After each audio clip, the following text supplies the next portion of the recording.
It is a great honor and a privilege to introduce Alex Rosin. Alex, you were born on the 31st of December 1940 in Klementov in Poland. That's correct. Wow. Yes. What do you remember from anything from your childhood? Well, having been born right in the middle of the war, in fact, the beginning of the war, certainly in Poland, I know that I was one of 3 children. I had 2 elder sisters, and when I was 6 months old, unfortunately my mother, Zichron Livracha, she passed away from an illness called typhus. So hence, I never knew her. If you can imagine Poland in 1940 with all the Nazis running around, my father at the age of 33 was left a widower with 3 little babies in his hands. Now he thought to himself, what do I do? Do I try to run with my children, safety, or something else? He had an idea. He went to the Rav of the very close town called Sosnovitz, where there was a very big Rav there, Hasidic Rav, and his name was Harav Engelard. My father came to him and he said, Rav, please advise me, what should I do? My wife has just passed away. I'm left with these 3 little children. So the Rav said to him, I've already advised other parents like yourself.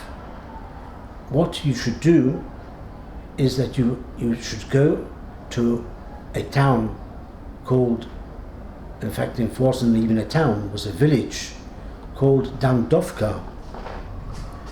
He said, in that village, all the people there are extremely, extremely poor.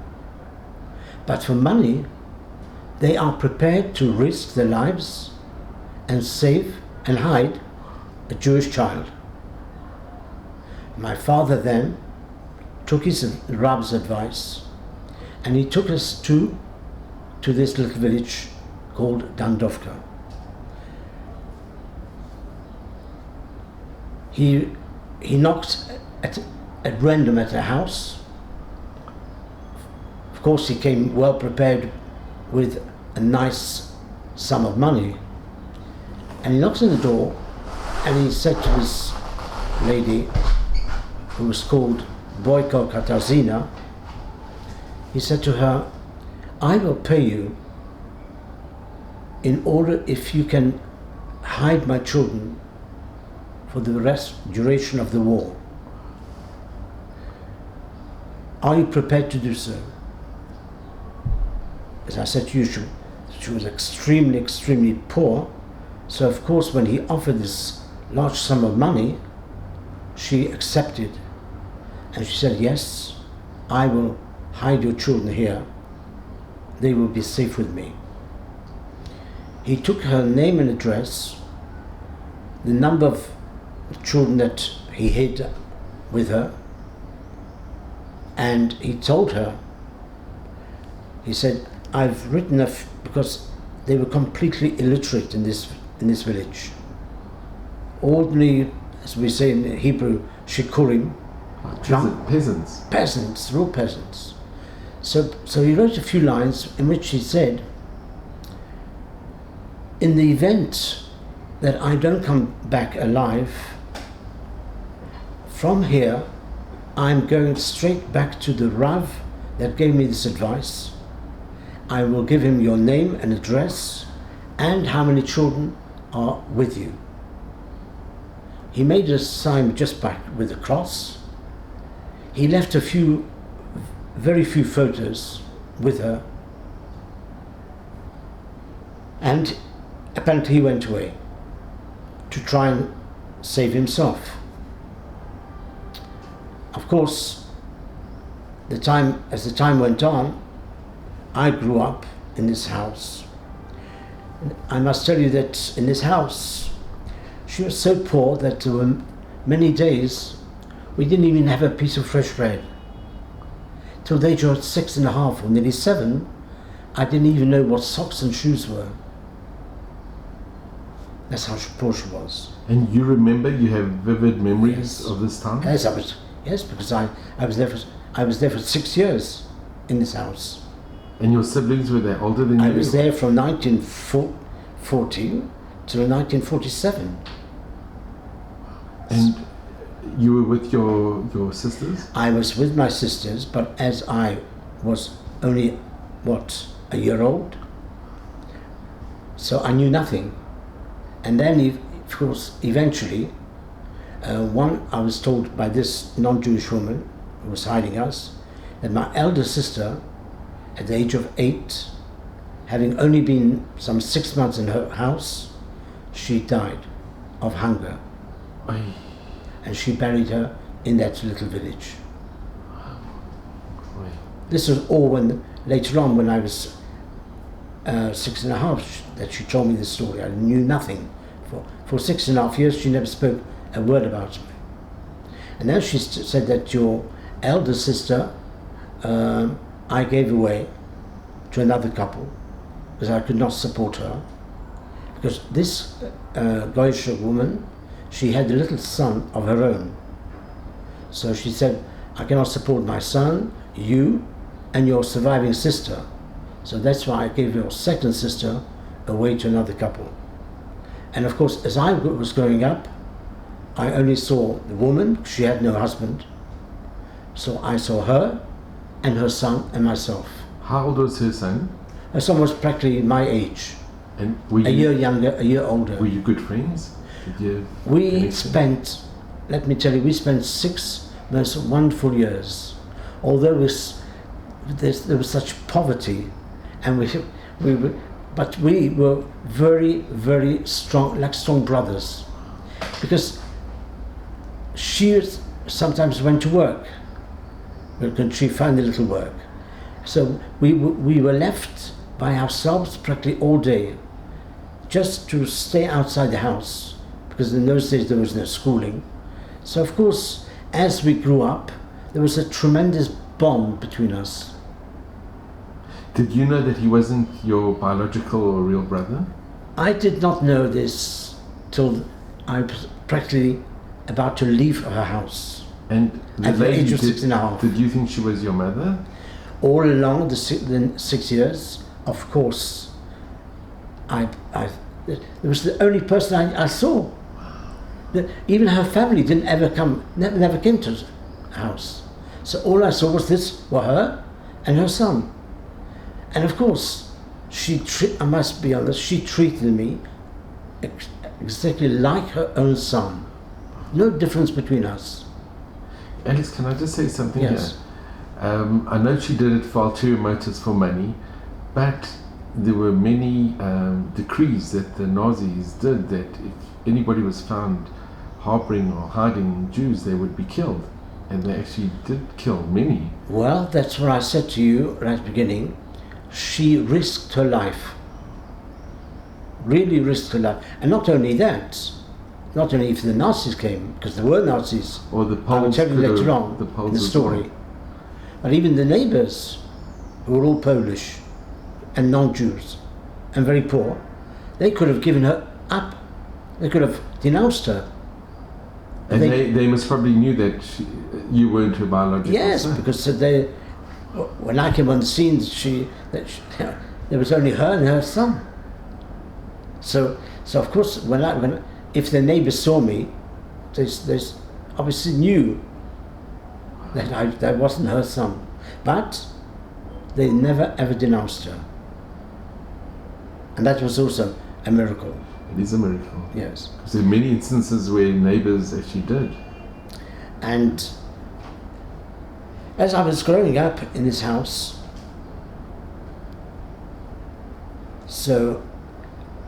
and this was of 1940, I came to a house. I stayed there till 1947, 2 years after the war. And then in 1947, because I must also say this, when my father wrote the few lines to this Goyish woman, he said to her that if I don't come back alive, when I return to this rabbi, he will tell me that someone after the war will come and take me out of this house and integrate me into the Jewish community. So then in 1947, that's exactly what happened. Can I just ask, before Yes. we go here, did you have any idea that you were Jewish at this time? I had no idea whatsoever. I used to frequent the church every Sunday morning. As you know, the Polish people are very strong Catholics. So of course every Sunday morning I went with her to church, and I knew nothing. As I said, all the 6 years I lived with her, she never spoke not about religion, and certainly not to who I really was and why I was with her. She never spoke a word. And you spoke obviously fluent Polish. That's the only language I knew. I grew up, but of course there was no schooling. I couldn't read or write, but that's what I spent.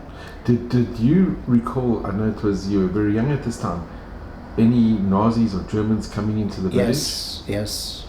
So some important I was coming to know. At one point,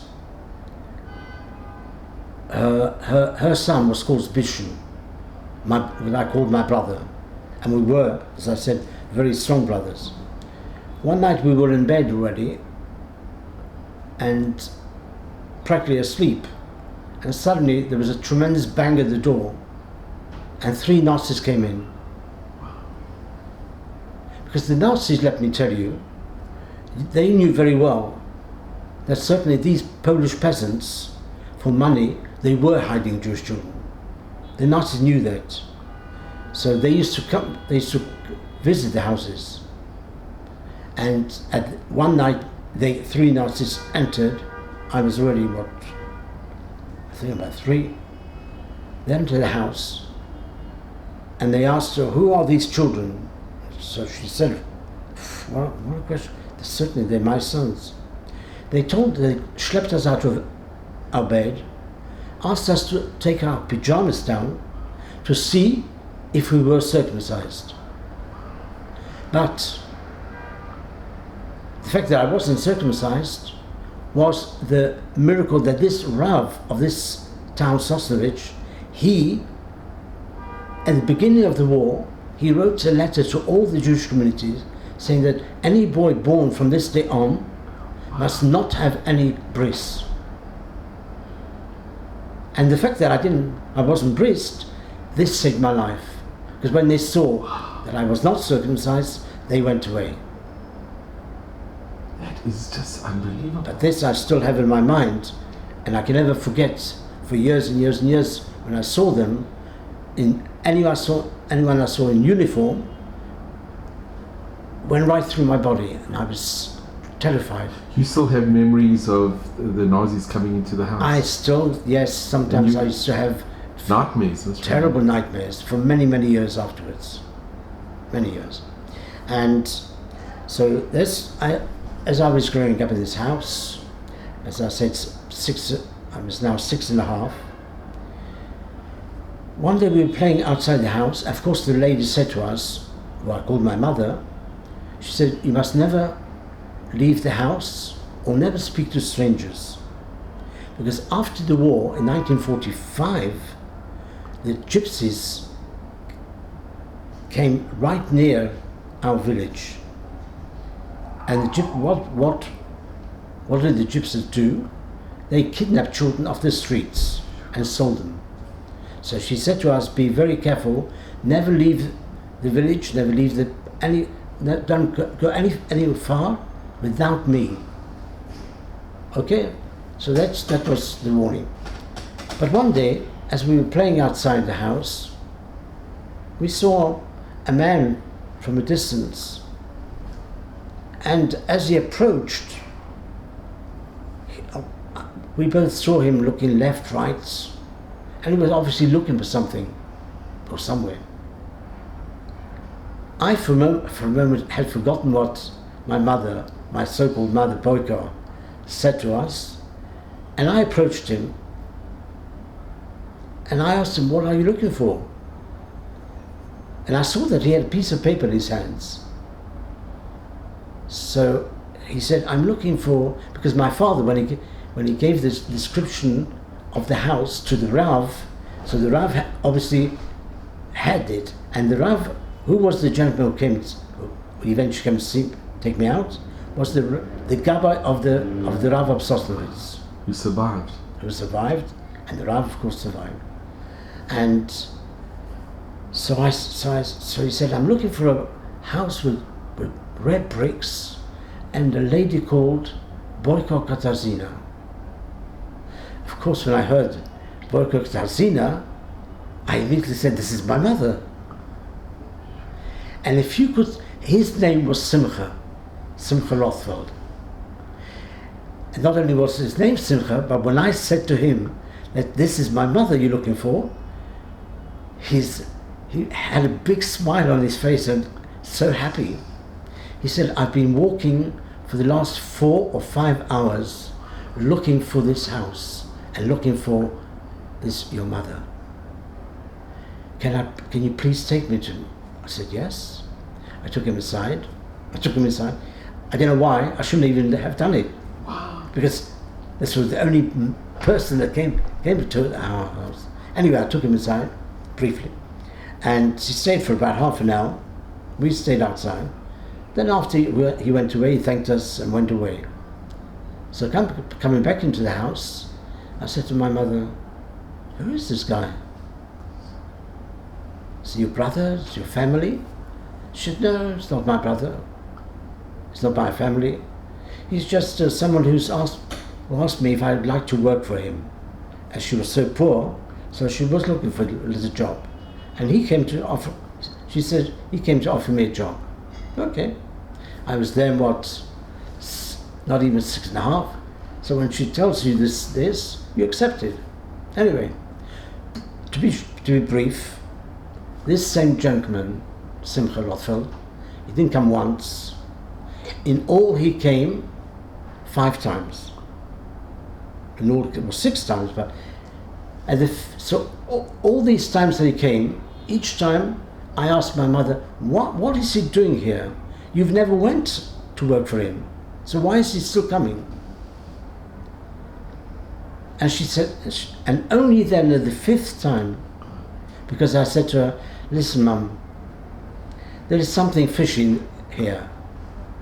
Each time you gave me a different story, and each time it had no sense at all. Now, I want the truth. Please, tell me the truth. What is this man doing here? Because at first I thought he's come to harm her. I didn't know who he was. I said, Did he speak to you in the times that he came? He hardly spoke to me. He spoke mainly to my mother. The 5th time when he went away, so I said to my mother, he's gone. Now I want you to tell me the truth and nothing but the truth. So she said, okay, my son. She told her son to go in his room and she said, sit down, Alex, and I will now tell you the whole story. And did she call you Alex? Yes. Well, in Polish my name was Elek, not Alex. I changed the name when I came to England. I was sitting there, and before she could utter one single word, she burst into tears. I said, Mother, why are you crying? Did this man upset you? Did he hurt you? Did he threaten you with anything? No, my son. No.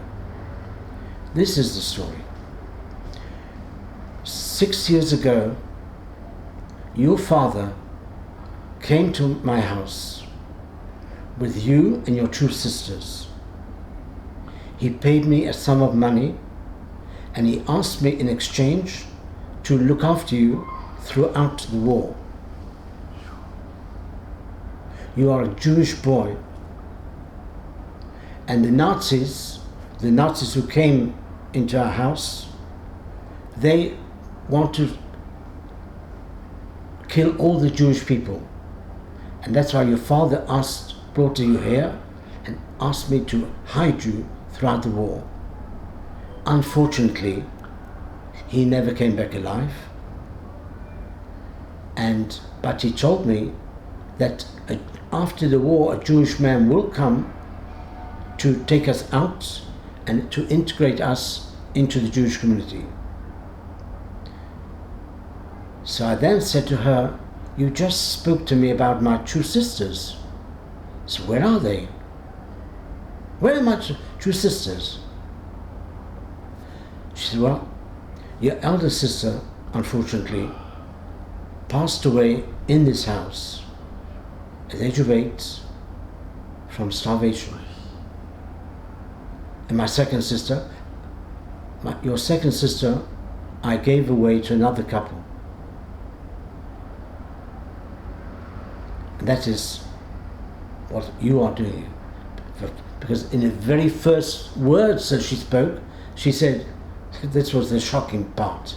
She said, I want you to know that I am not your mother.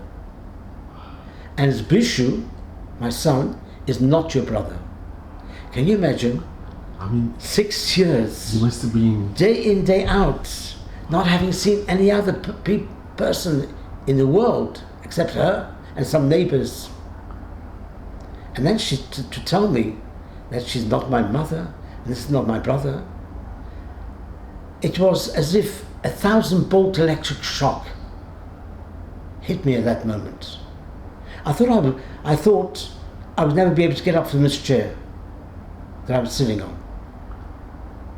But then I calmed down, and then she said to me, this gentleman who's been coming these 5 times, he hasn't come to see me.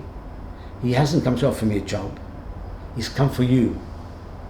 This is the man that your father said would one day, after the war, come and take you away from here and take you back into the Jewish community. Can I just ask, did you know anything about Jews or?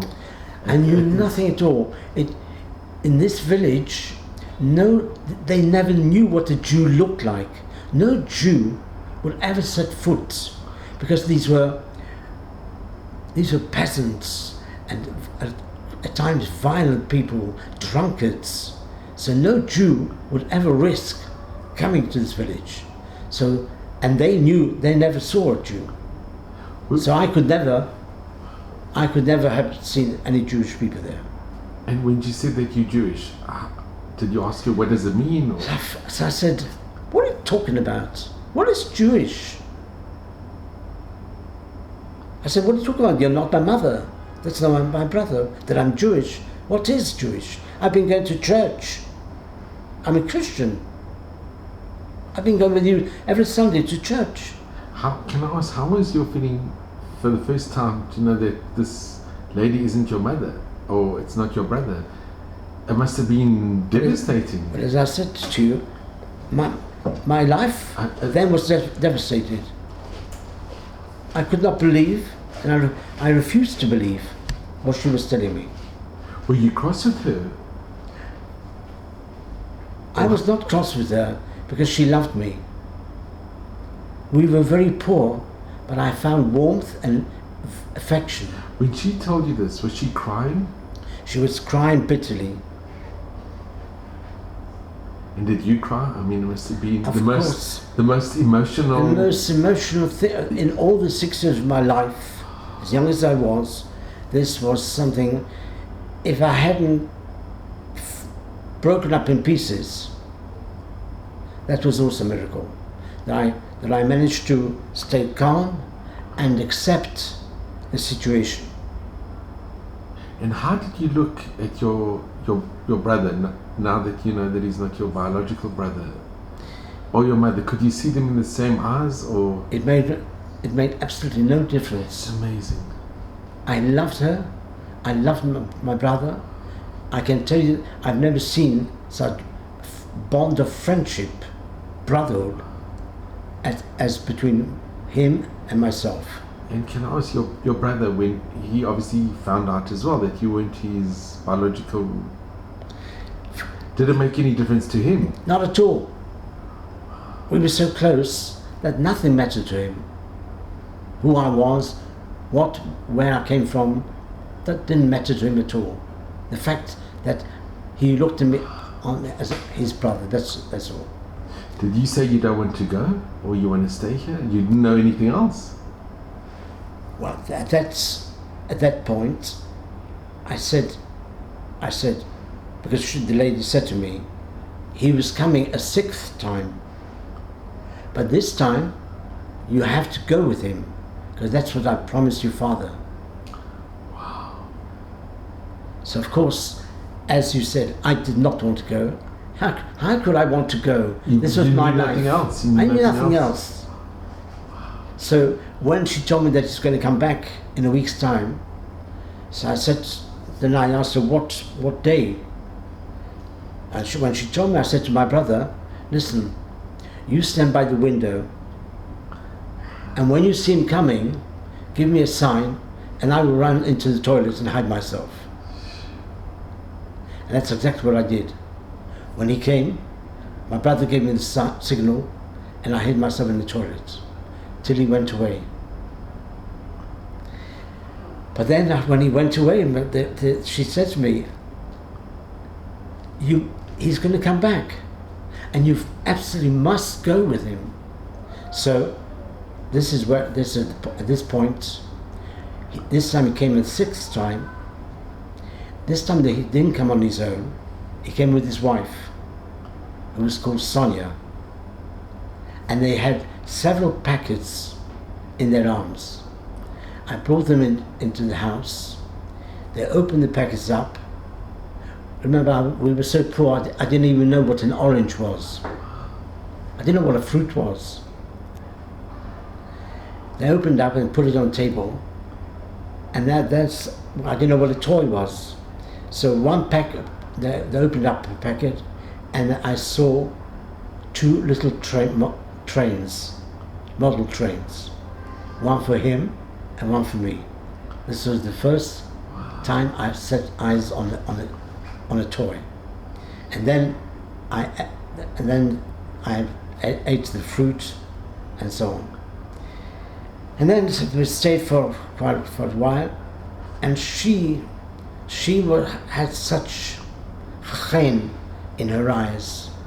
She had such a wonderful face, and she put both of us on her knees, and she kissed both of us. And I don't know, after a couple of hours, there was something inside me which suddenly said to me, Alex, if this is the wish of your father, that you should go with them, perhaps you should go. Although you're so attached to your mother and to your brother, but you should go. And at that point I said, as much as I was crying my eyes out, but I said, I'm prepared to go. And then of course she gave me a little case with a few things, and then I said to Simcha and Sonia Rothfeld, I said, please let me have a last look at the house that I grew up in, that I found so much love and affection. And I did that, and then we started walking towards the bus station. And as we started walking, I suddenly hear my brother running towards us. And as he came close to me, he got hold of my arm, and he said, Alec, why are you leaving me? He said to Simcha and Sonia, if you're taking Alec, you must take me as well. He's my brother. And he said to me, Alec, wherever you go, I will go.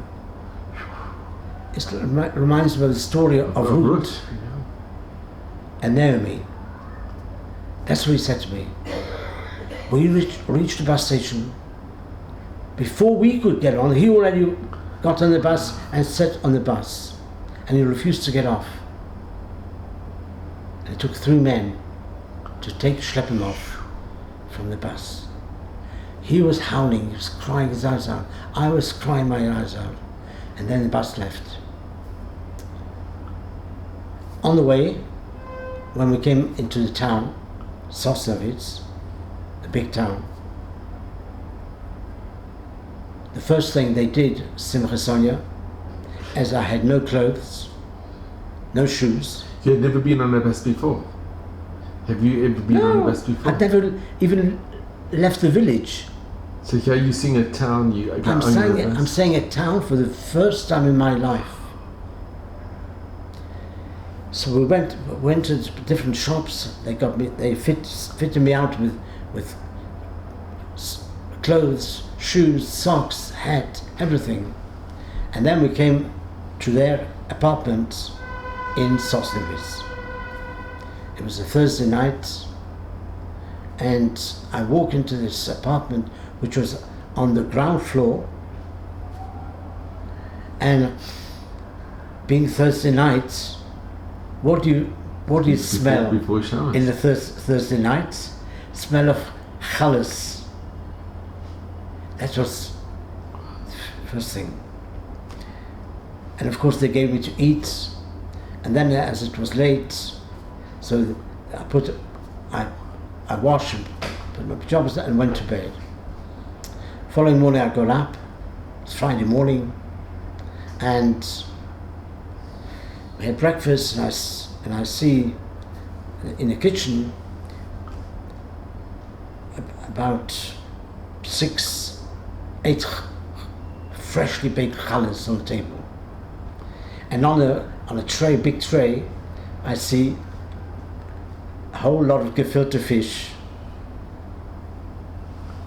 And of course in Poland, in those days, there were no fridges.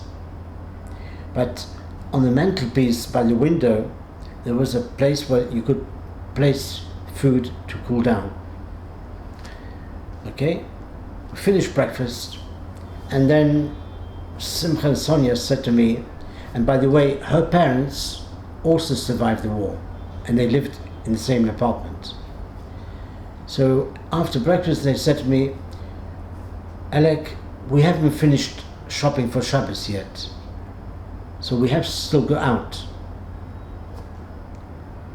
But when I saw the freshly baked challahs, and I saw a tray of gefilte fish, I said to myself, how can I find an excuse not to have to go with them, to be able to stay in the house and grab hold of these lovely challahs and the fish? So I said to them, Sonia, please, I beg you, I didn't sleep all night. I had nightmares about my brother's Bishu and my mother, and I'm so tired. Please, I beg you, let me stay. So I convinced them, and they went away. And when I saw them from the kitchen window, they were far away. So I went to the kitchen. I'm looking at the fish.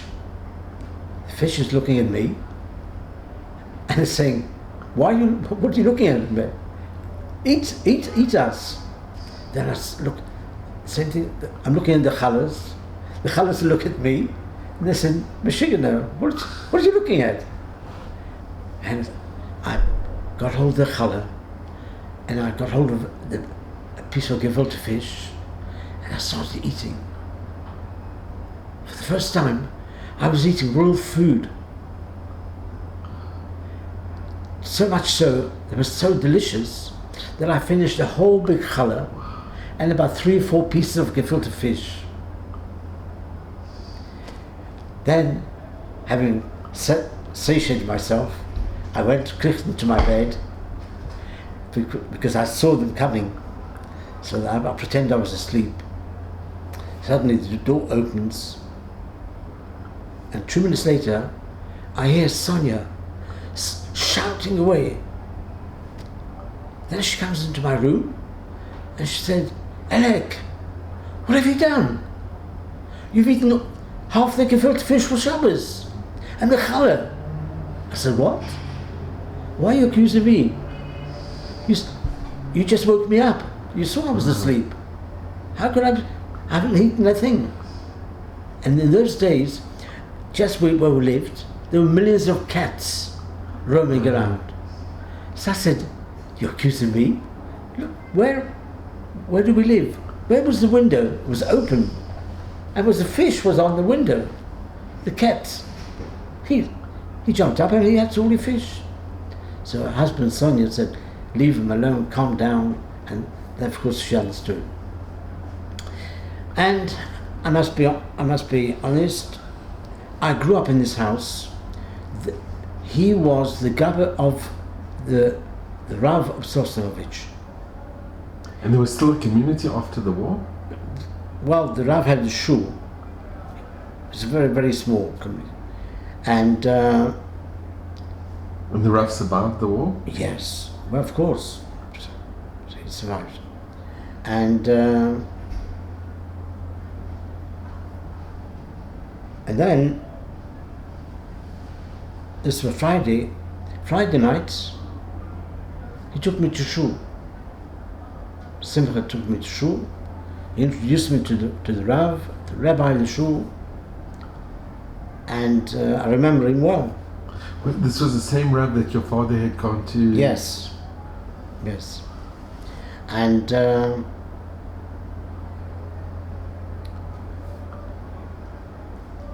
this, where I now was, the parents of Sonia's parents were Hasidim, very from.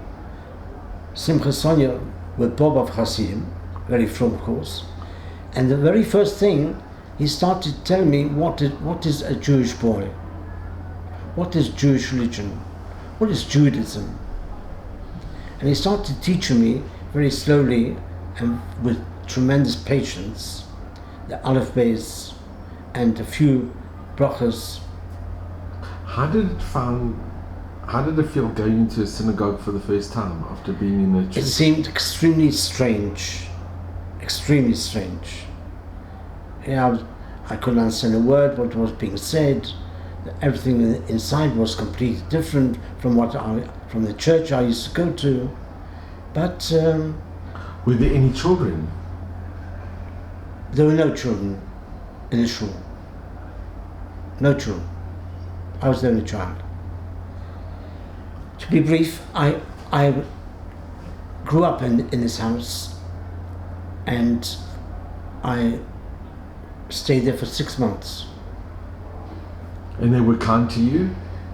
These were not only Hasidim, they were tzaddikim, 100% sincere, loving, affectionate, warmkeit. This was what kept me going. This was kept me mentally stable, because I found love where I was hidden with the Goethe, and I now found love where I was now living. And this kept me going, kept me mentally stable. And to be brief, I stayed for 6 months in this house, now thinking, of course, having spent 6 months, that these were going to be my new parents. And I was so happy. Did you go to any schooling at this time? There was no schooling. But they taught you privately? He taught me some Yiddishkeit. He tried to teach me very slowly how to read. And he could speak Polish? They were Polish. But they could not, and you didn't understand They Yiddish? were Polish. But when they didn't want me to understand, they spoke in Yiddish. And you didn't understand Yiddish? Of course not. Just like you hadn't heard it. I lived as a Christian. And were there any children that you could associate with at this time? Yes, there were some neighbors' children. Did they have any children themselves, this couple? No, because they were only married 1 year before I came on the scene. So they have no children. And in the course of the 6 months, I was a very happy child. I grew to love them, and as I said, I honestly thought and hoped that these would become my new parents. Can I just ask you, Annie, at this time, did you ever feel maybe we should try look for my sister? Did that thought? You've got to be patient. I'm sorry, it's such a long story. Anyway, I know that before I will answer your question. Just before I left my mother and my brother, Simcha Rothfeld asked her, "Can you please take me, show me the house where you put Alex's sister?" And she did. She took him to show where my sister was. But when they knocked in the door, this woman came out and she said, "Yes, what do you want?" Of course she knew Boyko, because Boyko gave her my sister. But when she saw Simcha Rothfeld, and he said, "I have come to take," her name was Basha, "I've come to take Alex's sister with me." She said, "What? Who are you? What are you? And if you don't go away from here, I will call the police." But my sister was just behind the woman, and he saw her, but he couldn't take her out. She banged the door in his face, and he had to leave without taking my sister. So, and from then on, I never saw my sister again. I never saw her anyway. Anyway, then, at the end of 6 months,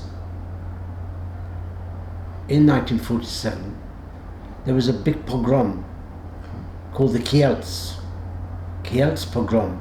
Kielce was not far from this town Sosnowiec. I don't know if you know this. If you could just relate. The Kielce pogrom was how did it come about? The Polish mamzerim, they accused the few Jews who survived the war of stealing children from the streets, number one, and even worse, having killed a young boy, to take his blood. It's a blood libel. To make the matzahs for Pesach. This was the pogrom. And these bandits, they used to go around the houses to see if the children were in fact of the Jewish people, or they were just from the streets. Just at that moment, in this pogrom, my new parents, or my new foster parents, they were terrified that, because if the pogrom was going to continue, and these bandits knew that this couple were only married for a year, and I was 6 years old, they would have kidnapped me and taken me out away. But Min HaShamayim, the Rav of Sosnowiec, before when he was about to leave, because he was invited as a Rav in America, so he gave over all the lists that the Polish Jewish parents gave him, and he gave it over to his Gabba, who I was living with, to Simcha, and the Rav went away to America. But he said, "I've got a very wonderful friend, a Rav in England, who will come to Poland, and you, Simcha, must take this list and go around all Poland with this English rabbi and try and find as many hidden children as possible." So this Rabbi Schonfeld eventually came, but when he came into our house, he came dressed in a uniform. And of course, when I saw him, I thought he was a Nazi.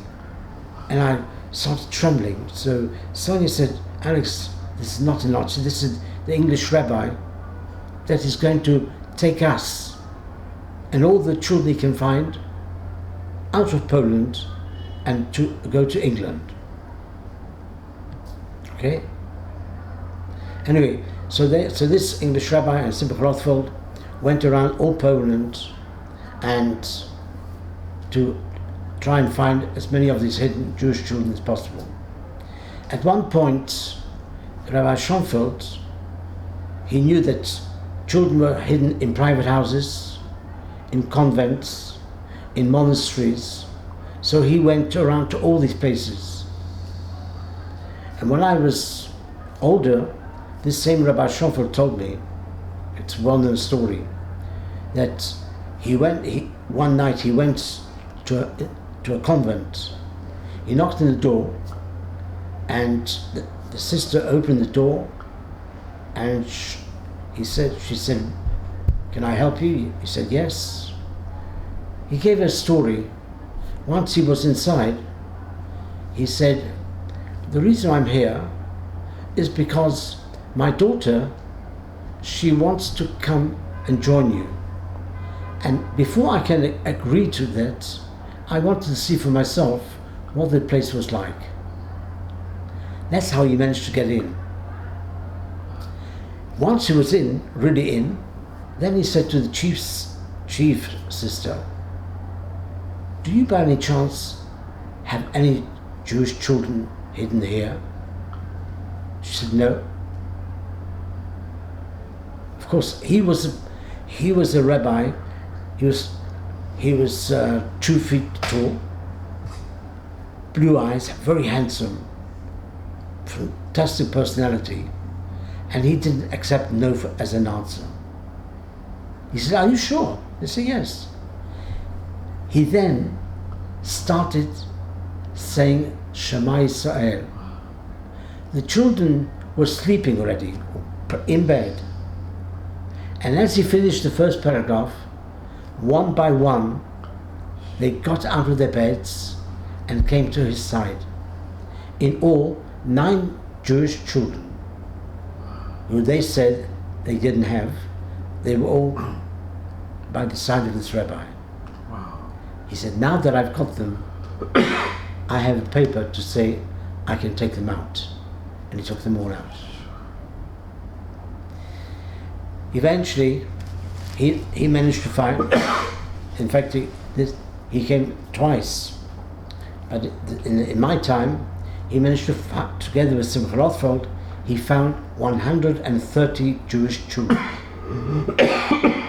all orphans. And then, of course, the day came when Sonia Rothfeld told us that we would all go with this rabbi to England, but at the last moment she said to me, "I'm terribly sorry, Alex, but this rabbi just told us that he can only have papers to take children under 16 out of Poland. And as we are adults, unfortunately we cannot come with you." So can you imagine that once again you're going to be separated? I'm going to be separated from the people I loved. And they were willing to go?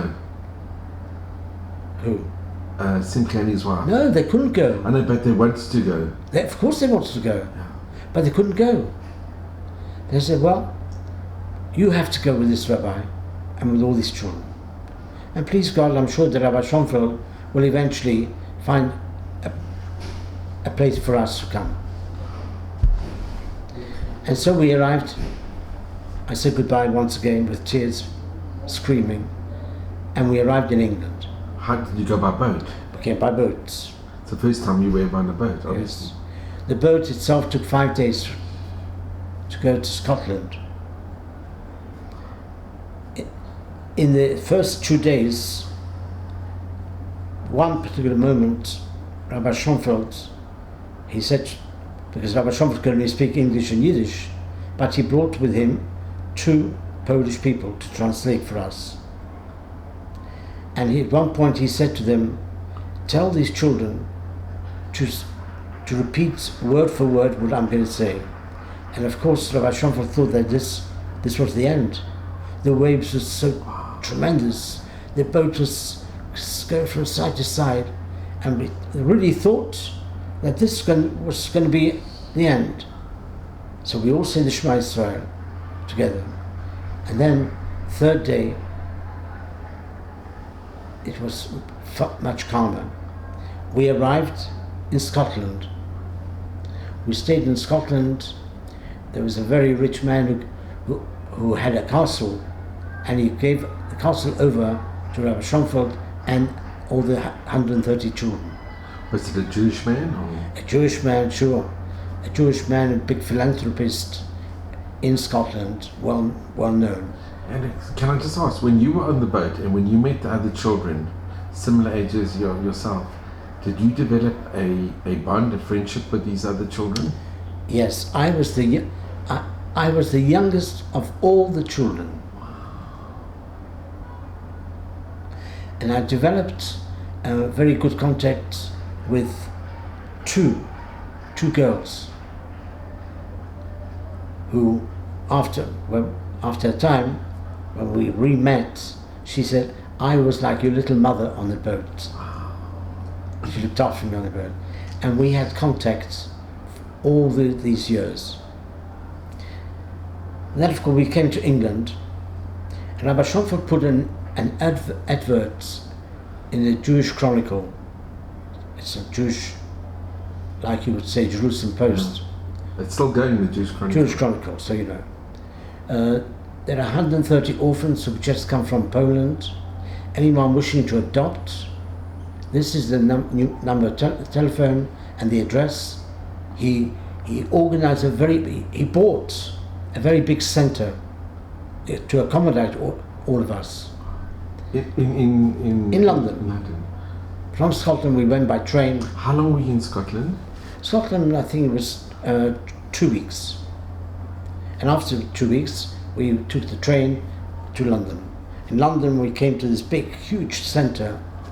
In this centre, we were all to stay till someone would come and pick us up.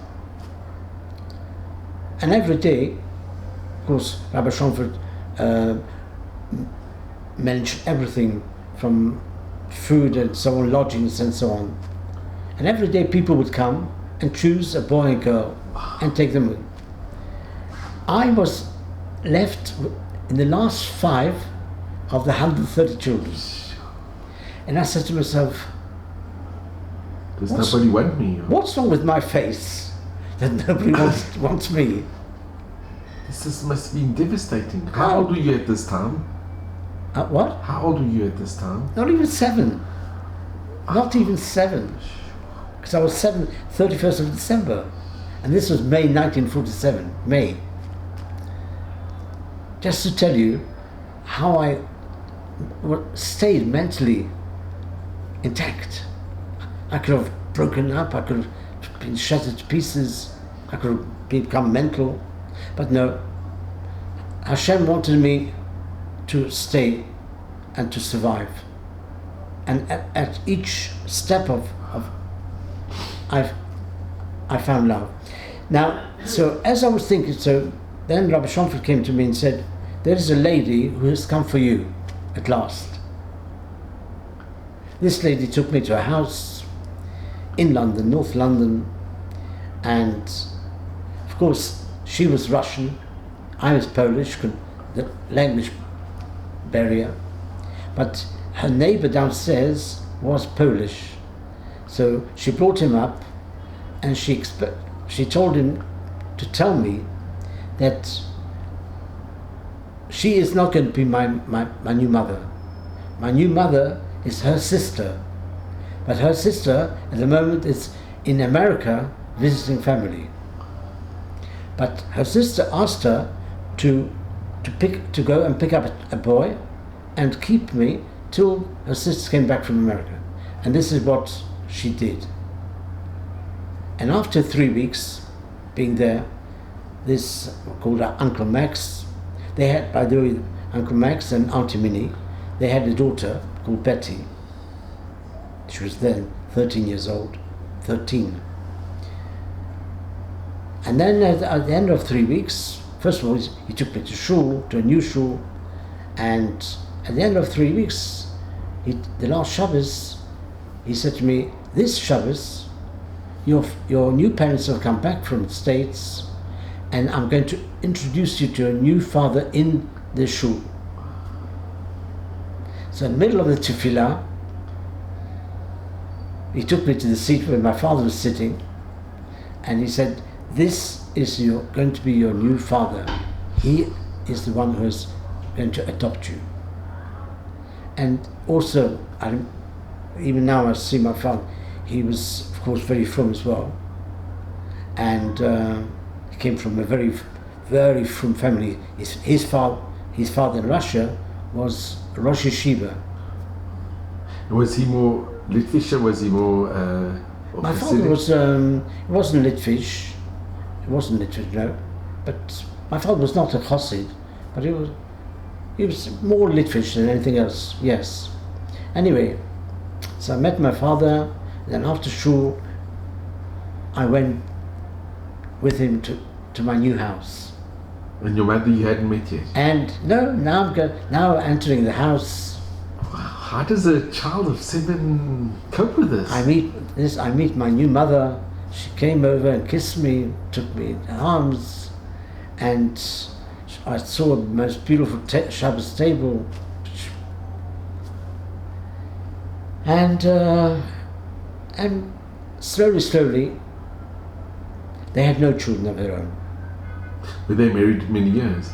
They were married many years. He was 50 years old when I came to him. My mother was, I think, was 48. They came from a very large family. And I grew up. The first thing he did was, of course, to take me to a Jewish school. And of course, even in Jewish school, it was tremendously difficult. I only knew Polish, and in this school, you had to learn Polish and Yiddish at the same time. Anyway, I was determined to learn very quickly, which I did, Baruch Hashem, and I grew up, and I grew up beautifully in this house. Were they very loving? They were most loving people. I made a lot of friends from my school, and we lived in a very big, very large house of 11 rooms.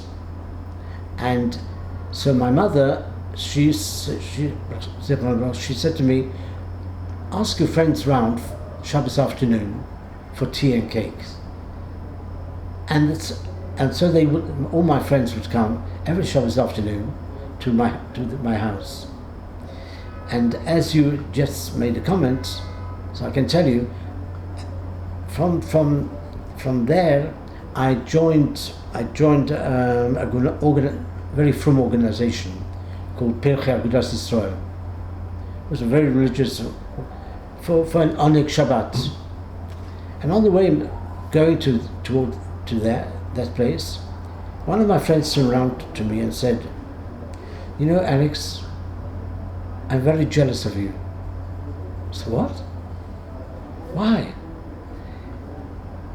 Looking at you and your parents, the warmth, the affection I see. I've got real parents, but I haven't got that affection and love that you have here. And this is a little child of... This is a child with what, 9 years old. 9 years old. At the age of 9, first of all, I must tell you, the first thing that my father, when I came to him, knowing that I wasn't circumcised, he had to make arrangements for a bris. Yeah. So he called a moel, and the moel took one look at me and he said, you cannot risk making a bris on this boy. I was 7, But when I went to the hospital with my mother every single week, the doctors thought I was 4 years old. Why? Because you were so I was had malnutrition. I was so ill. I was like a matchstick. So I had to wait a year and a quarter till I was breast.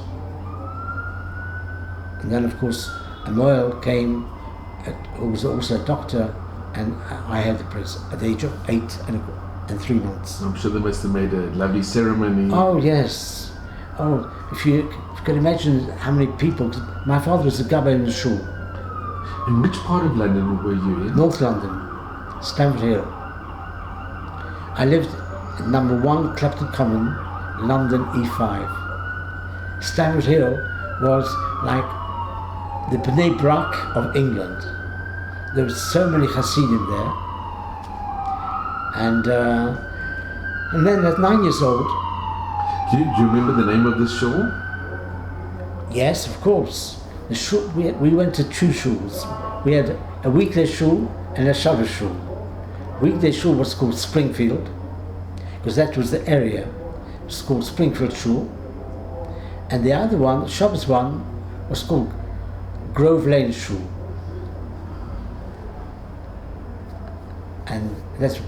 And then as I said, in the age of 9,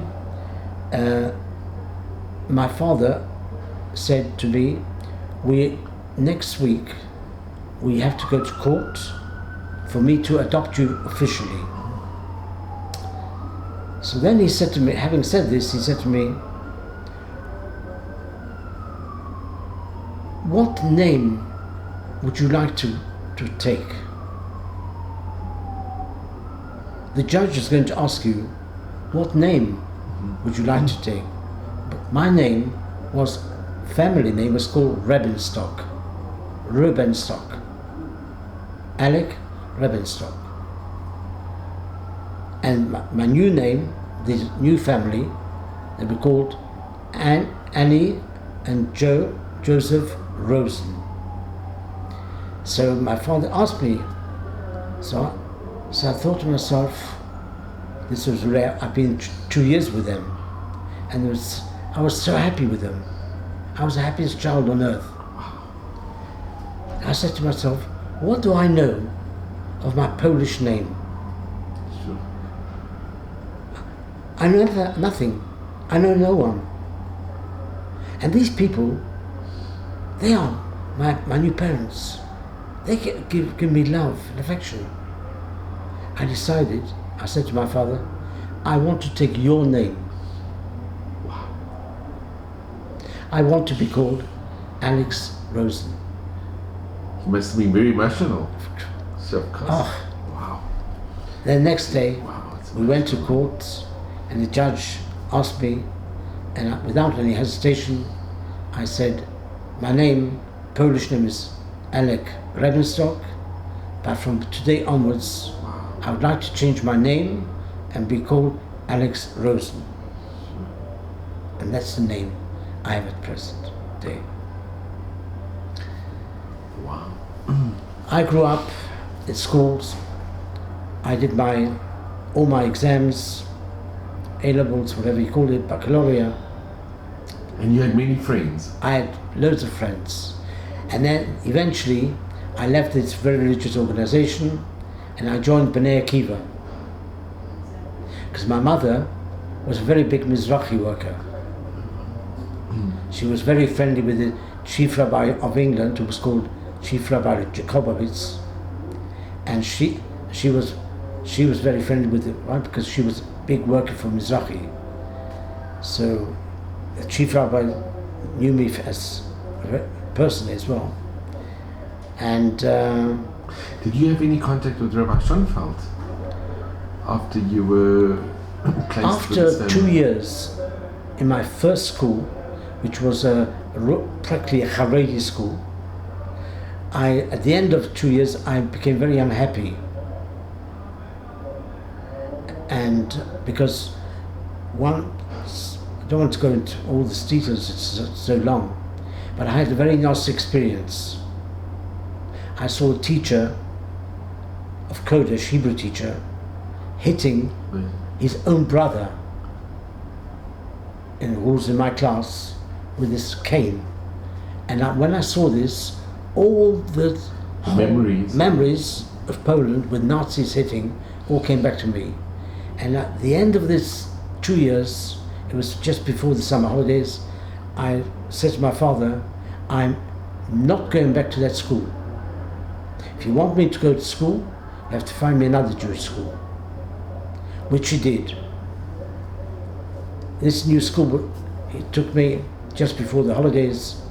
It was called a Victor School, a Victor Primary, and the headmistress was called Dr. Judith Schonfeld.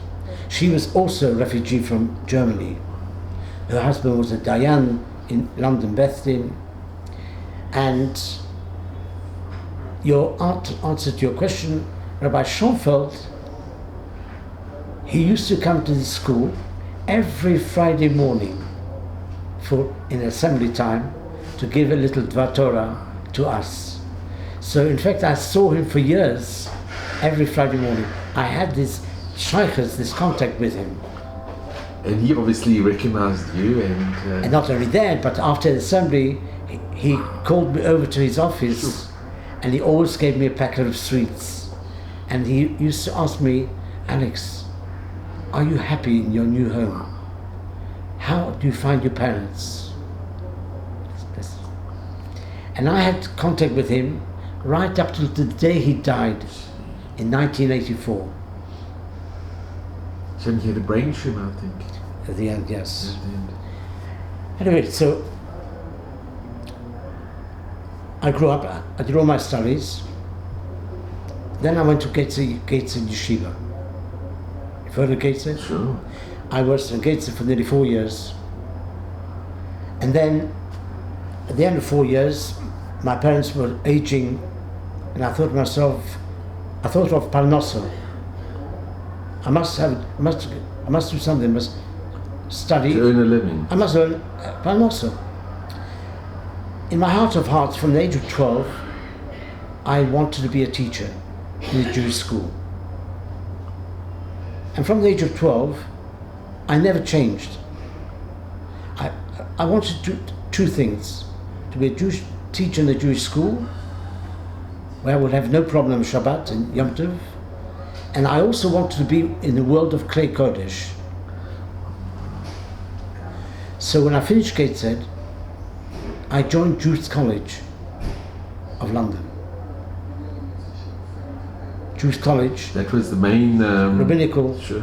seminary. And at the same time, I said to myself, I want to be a teacher, so I have to have a degree. So I joined London University, and I did both. And I achieved both my goals.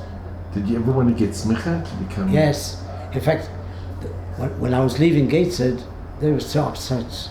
I was, although I said to myself, I was a very good Talmud, very good pupil. They loved me, Rosh Yeshiva. And he said, who was the Rosh Yeshiva? In those days, we had two Rosh Yeshivas. One was called Harav Leib Gurewitz, and the second one was called Harav Leib Lopien, who was the son of Harav Elia Lopien. So there was Lapin, which is connected to the family in South Africa. So these were my two Rosh Yeshivas, and they both, when I said I was leaving, they couldn't believe it. Why?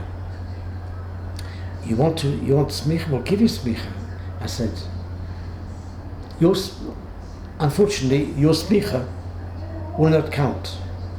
In those days, the shuls Jewry was so anglicized that they would not accept the smicha, even from the biggest yeshiva in the world. Wow. You had to go through Jewish college, rabbinical college, in order to be a rabbi in the shul. So I told them. So that's why I said I must go, because for them, Jewish college, they said, "What? You're going to the Memte Sharituma?" Because it had secular. Yes. I said, It might have been 50 years ago, but today it's no longer Memta Shel Atuma. It's got good Rabbonim there, good lecturers, Yira Shemaim. So I said, please. And your parents were supportive? My parents, they were supportive in anything I did. That is wonderful. Most wonderful tzaddikim that any son could wish That's for. very rare. It's very rare that you'd have that. Oh, it's the love there. I can tell you that when my mother passed away in 1967, my father passed away in 1973. When he passed away, it was too much for me because already I saw my mother buried. And then when at the funeral, I loved him so much that I wanted to throw myself in the grave. And people had to hold me back from falling in. Sure, Alex, wow. That was the love that was between us. And how old were you? 67, you were? 67 was 1940, 37. 37. Anyway, let's carry on with the story.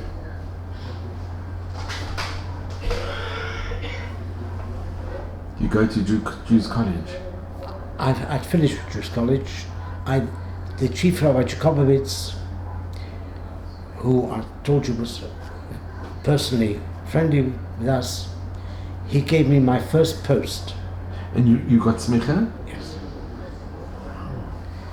He gave me my first post in Scotland. No, first post he offered me Australia, Melbourne, Australia.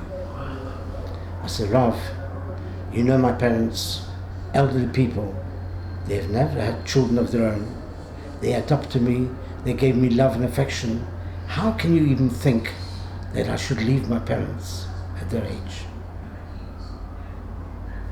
So then he gave me the second proposal, Scotland. So I said, Scotland's nicht so gefährlich. It's only 400 kilometers. I can come for Shabbos, I can come every week. And I accepted that post in Scotland. Where in Scotland? It was in Glasgow as assistant Rabbi. The Rav of the shul was Rav Gottlieb, who was also Av Beis Din of Scotland. Then after 3-4 years, I had an invitation from London, from an organization called the Federation of Synagogues, who are in conjunction with United Synagogue. I don't know if you know. I got letters saying that would I be interested in a position in South London, a place called Croydon, which is in Surrey, London. I thought to myself, 4 years in Scotland, Diana, and I accepted the job. I came to Croydon, and after a year, I met my future wife, who was a young girl from Paris, and eventually we married, Baruch Hashem, in my shul, in Croydon, having all the Dayanim, Rabbonim. How old were you at this time? 27, I think. And it was a beautiful chasana. Your parents must have been... My mother wasn't there anymore. Oh, your mother was, but your father was? My father was, yeah. Because not long after he passed away. And then of course we had our 2 children in London. And everything was fine, and I was teaching, I was in shul, and I was also teaching in school. And then after 17 years, in 1986, my French wife, Sakran Brocha, she wanted to go back to France. So she asked me, could we go and live there? So, briefly, she had family in France? All her family were in France. She was Sephardi, of Tunisian origin. Big, very large family, wonderful family as well. And who I fell in very easily with them, adapted very well. And that's how we came to France in 1986. I came to I put my girls in the Jewish school. I was in another Jewish school, and everything was fine. And then, unfortunately, of course, and then before all this, I always thought, all my life, I always thought of it as my second sister and my brother. I said, Rabbi Shalom, I know, I have a feeling that my sister, I know she must be in Poland, but I'm sure she must be alive somewhere. And my brother, because we completely, I had no contact.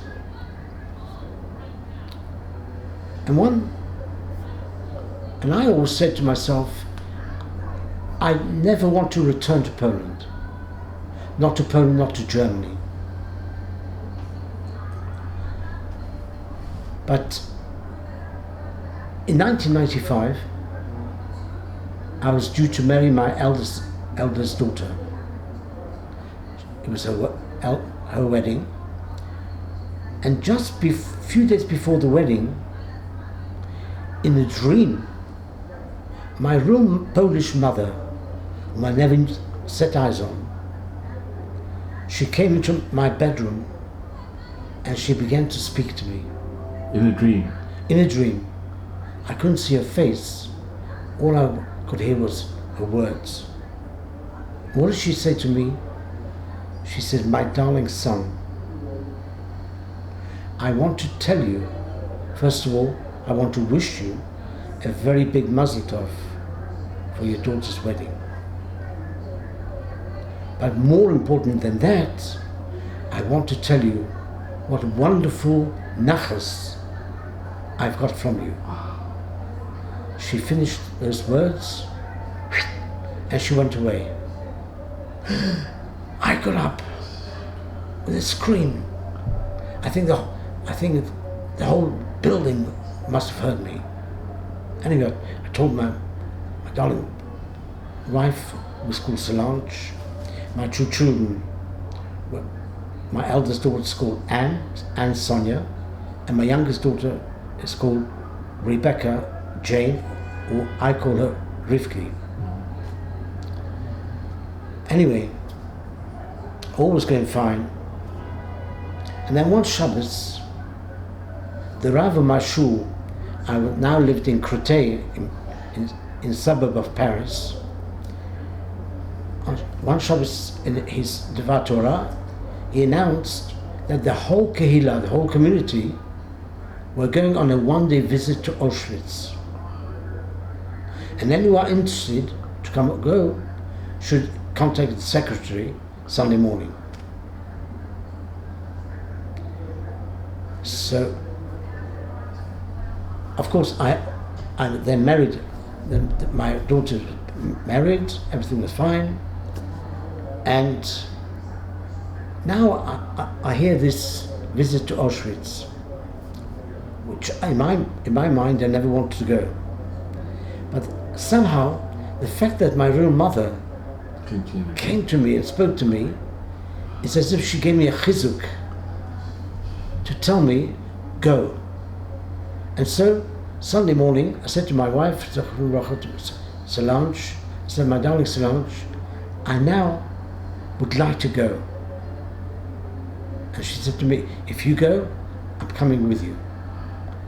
And so, I went Sunday morning to the shul to book my place, but they knew, some of them knew my story.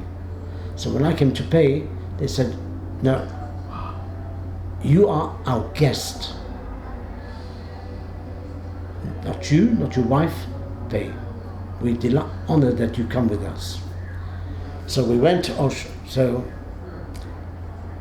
So now it was a few days before the visit, and in my mind, my little head, somehow I said to myself, and of course, when Rabbi Schonfeld took me out from Poland, he gave me certain papers to tell me in which town I was born, how old I was, and that I had one surviving sister in Poland in a certain town. All this was written down.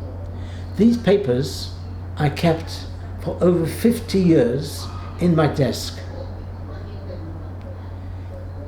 So now I'm about to go to Auschwitz. I said to myself, perhaps I should make a photocopy of all these yellow bits of papers now and take them with me to Auschwitz. And this I did. I took them and we took a plane, we arrived in Auschwitz, and we were 250 people. We were divided into groups with French, Polish speakers, not Jewish of course. And in this particular group that I was in, this young lady who was explaining, this Polish guide, the way she was explaining, really, it's like we could say lahavdil, dvarim hayotzim min halev, words coming direct from the heart. At 1 o'clock, we all dispersed for lunch, because we brought lunch with us, of course, everything kosher. But I said to myself, Alex, before you go, stop this lady, stop this guide, and speak to her. So when everybody went away, I said, this was a Polish guide? This Polish guide. I've never said guides before. I said, Madam, could you spare me 5 minutes of your time before you leave? I have something very important to ask to speak to you. She said, yes. Bekitzer, I told my whole story. And as I was telling her this, she was crying. I said, I don't know why. I've never set eyes on you, but I have a feeling that as you work here, perhaps you can help me. I'm trying to trace my family for years without any success. Perhaps you can help me. Are you willing to help me? She said yes. I gave her all my papers and she said, if I can help you, I will. The afternoon session went by. At the end of the session, I gave her my phone number, my address in Paris, and I said, if you can help me, please be in touch. A month and a half after this visit, I received a letter from her. In the letter, she says to me, Alex, I've got very good news for you. I have found your brother. She found your brother, wow. She found my brother. Not only found him, but I've already been to his house and I told him that you're alive and you live in France. And he told me that he's been searching for me for years. But of course, having changed my name, he could no longer find me. But he said he was so happy to know that you are alive. That's what she wrote to me in my letter. And he is waiting for a letter from you. But I said to her, her name was Edwige. I said, Edwige, I can't speak Polish. I've forgotten all my Polish. She said, that's no problem. You write this letter in French to me, and I will translate it and give it over to you. You forgot your Polish. I forgot all my Polish. And that's what I did. I wrote a letter in French, and she translated it and gave it over to him. Briefly, to be brief, few letters between us. In his third letter, he sent me a few photos. One of myself as a little boy, one of himself as a little boy, and one of himself as a grandfather holding the baby in his child in his arms. And for the first time in my life, he sent me a photo of my father. Did he have a photo of your father? Wow. This is amazing. How did he have the picture of your father? Because my father, as I told you at the beginning, He left a few photos before he went away. Oh, with his mother. With the Polish woman. With the Polish woman. Yes. And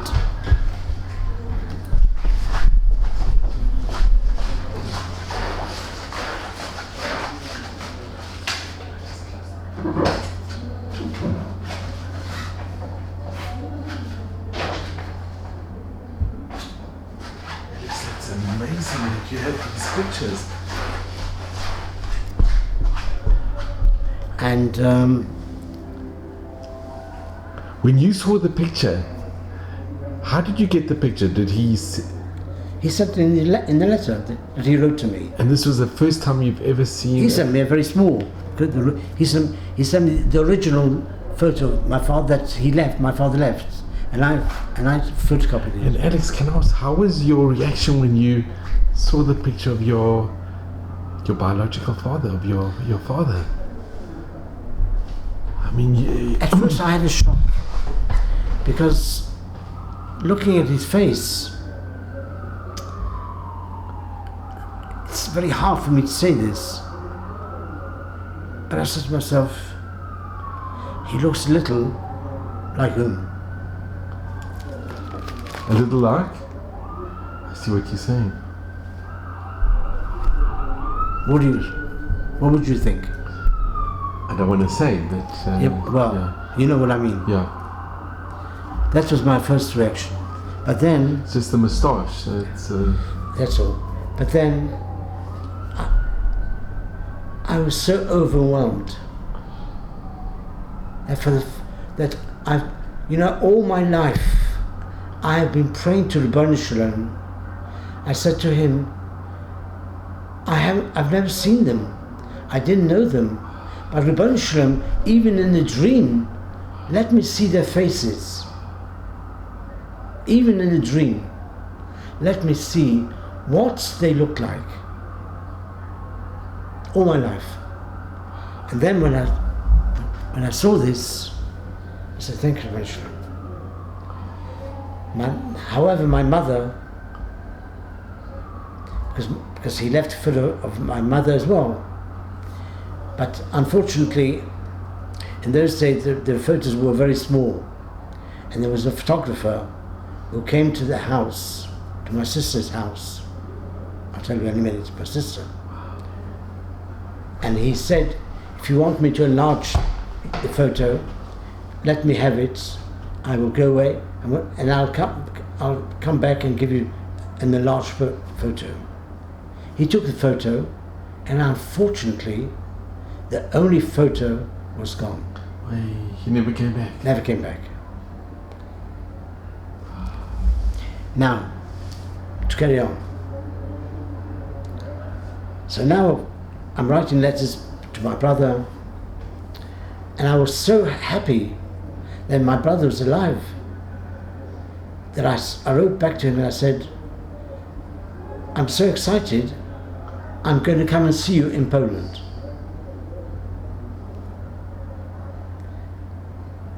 But I said, before I come, if it's really true and sincere what you told me in your letters, that you've looked for me all over the world and you still love me, then I've got a very important job for you. My question to you is, before your mother passed away, did she ever take you to the house that she put my second sister in?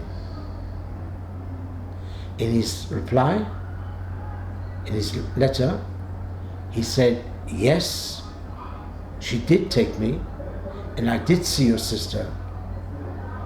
But the only thing I remember, I don't even remember not a first name, not a surname, nothing at all, except that she lived on a little farm in I knew which town.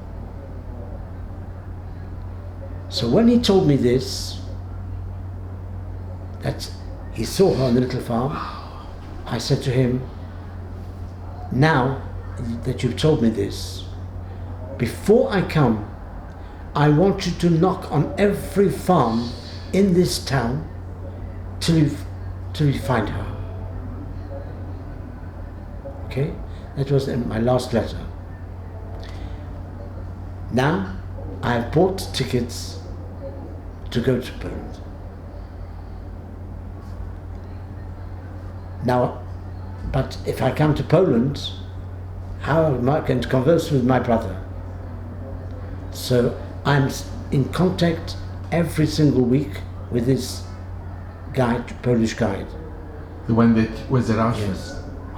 And now in her letters she says, I'm no longer just your Polish guide.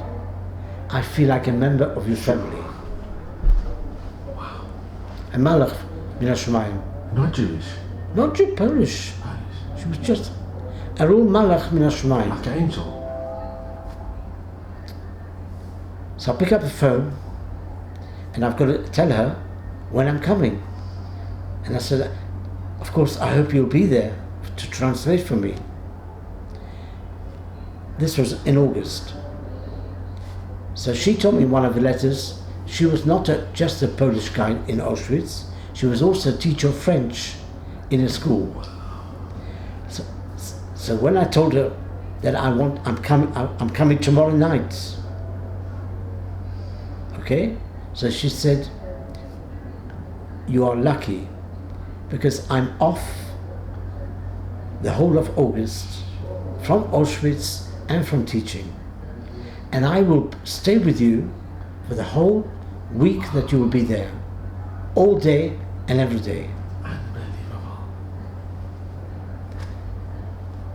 And her last words were, she said, what did you ask your brother to do? I asked him to knock on every farm door. He has done his job and he has found your sister. Wow. This is And unbelievable. not only has he found your sister, I have already been to your sister's house and told her that tomorrow night you're coming to Poland. And how did she react? I came, and unfortunately, the guy told me, I'm so terribly sorry, Alice, your sister will not be able to be there because she's a little ill. She's got some cold. But the following day, we will all go there. So we went to my brother's house. My brother, he had his married son and grandchild there. He had his daughter there, all with bunches of flowers for me. And just with my brothers, even at the airport, they thought some big star had come along. Anyway, we spent. How was your first reaction when you saw your brother? It After all was these years? something overwhelming On both sides. on both sides. We embraced each other for perhaps an hour. Sure. We spent This was a genuine bond, a genuine. Yes. Did he live in the same town, or he had moved to? He lived in the same town, the town that I left, Sosnowiec. And his son also lived in that town. But out of that very poor village he had moved. Pardon? The very poor village that you were living in. Yes. He had moved from that village, where his mother was. Yes. He moved to the big town, Sosnowiec. And then the following day, we arrived at my sister's. She was on the farm. She was always all her life she was on the farm. And I arrived there, Wow. and we embraced. I suppose we couldn't leave hold of each other. We were crying in the streets. It was like Yaakov and Yosef when they met after 22 years. But this was after 58 years. Because she was 4 years older than I. So she already knew me as a baby. But after this, she was separated. So the first thing, so here we are in my sister's house, the Polish guide, my brother, his married son, and his daughter. all there. First thing I entered the house, my sister had a on the window she had a ledge, and she grabs hold of a little photo. What is this little photo? Of whom? Of me. Wow. A little tiny boy. And she said, she's holding this photo in front of everybody. She says, "My darling brother, all these years I have kept this photo, and every night before I go to bed, I lift up my eyes and I pray to God, and I ask him, God, if my brother is still alive somewhere, please bring him at least once before I die." And here you are. God has answered my prayers.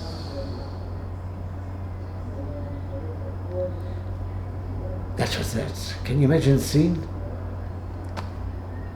The next day, I asked my brother, "Can you please take us to the house where I was staying with you?" So we all went there. With your sister? Everybody. My sister, the whole entourage. Come to the place, no sign of house. So I said to my brother, "Where's the house?" He said, "Well, our house was right in front, and they demolished all the houses in front to enlarge the pavement or whatever. But the houses behind us, of course, were all standing there." And I said to myself, if I knock on the door of one of these houses, maybe someone will recognize me or know something about me. I knock on the door. A very elderly lady, somewhere must have been at least in her 90s, she opens the door, she takes one look at me, and she she starts shouting. She's pronouncing my name, Alec! Wow. She takes me, embraces me in her arms.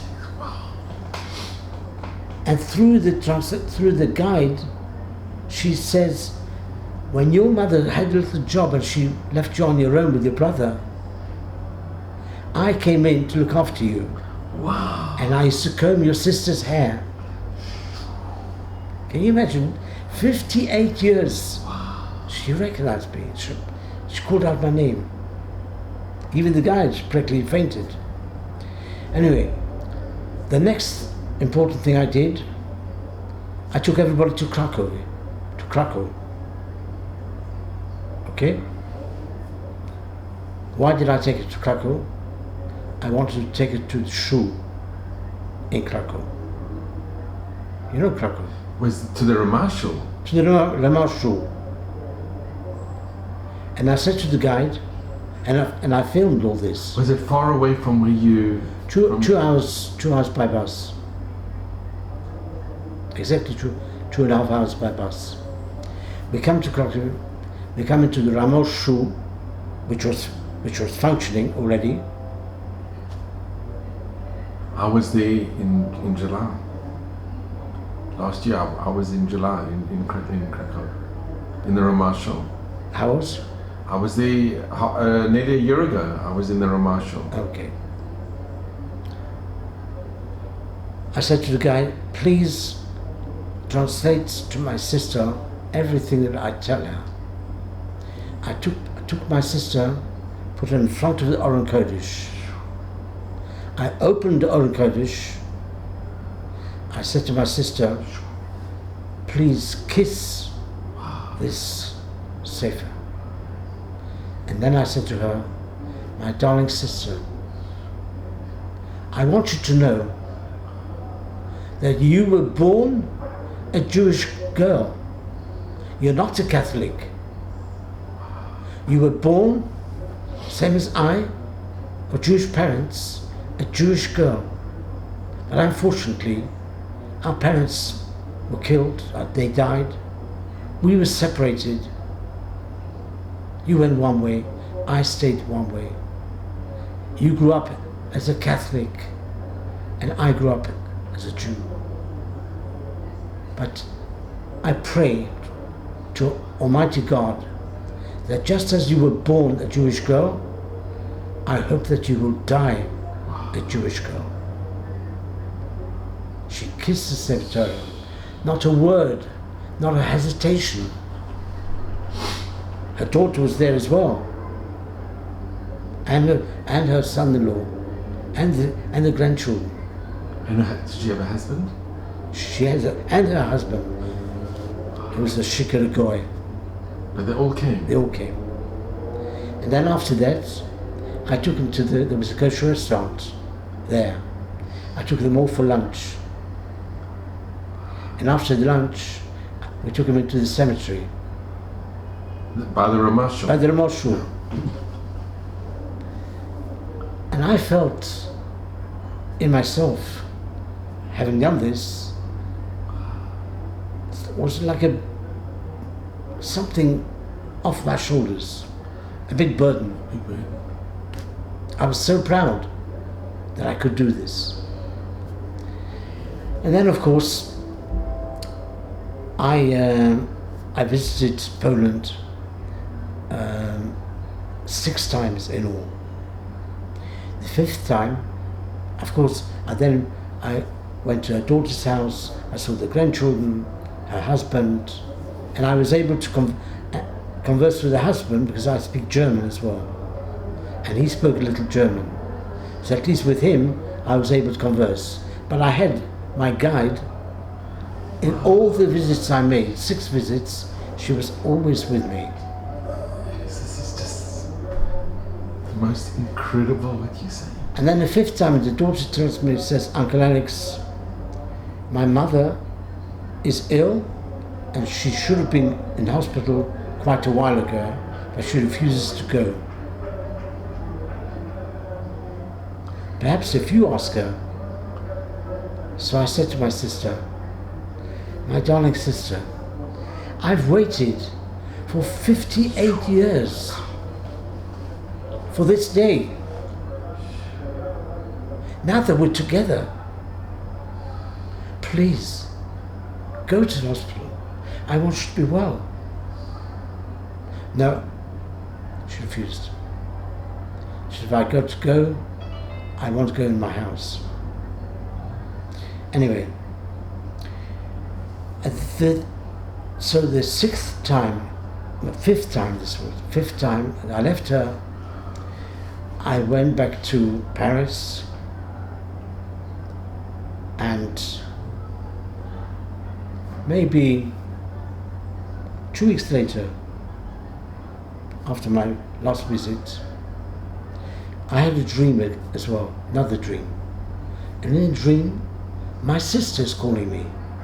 Alex, my brother, please come quickly, I need you. Your sister who was alive? My sister was not. First of all, yes, this was the dream. She's begging me to come quickly as she needs me. That was the dream. 3 days later, I get a phone call. Who is it? I'm your sister's doctor. She's lying in my hospital, and she has begged me to ask you to come as quickly as possible. As I can tell you, she has only perhaps 1 week left to live. And the only name she pronounces all day long is yours. Please come as quickly as possible. I was at school, wasn't on holidays, so I said to my headmaster, I must leave for Poland immediately. I went to Poland, rushed to the hospital, and the doctor took me aside, took me into his office, and he said, your sister unfortunately has got cancer, and she has perhaps the most 1 week left to live.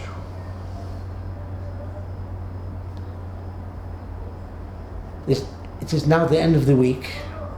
I've got to go back But before I left the hospital, of course I was all day and every day at my sister's bedside. But just before I left, I said to the doctor, who spoke a little German, I said, please doctor, in our religion, someone who's on the way to die, they have to say a special prayer. Please ask my sister just to repeat after me every word that I will say. And of course, what was it? Shema Yisrael. Shema Yisrael. My sister repeated word for word the Kriya Shema, at the end of which she kissed me and she said to me, my darling brother, God has answered my prayers, and now that I've seen you all these times, He can now take me. We kissed each other, embraced, and I left her and went back to Paris. Exactly 3 days later, in Paris, phone, same doctor. Mr. Rosin, your sister has passed away. So of course, I said Shiva, Shloshim, Kaddish.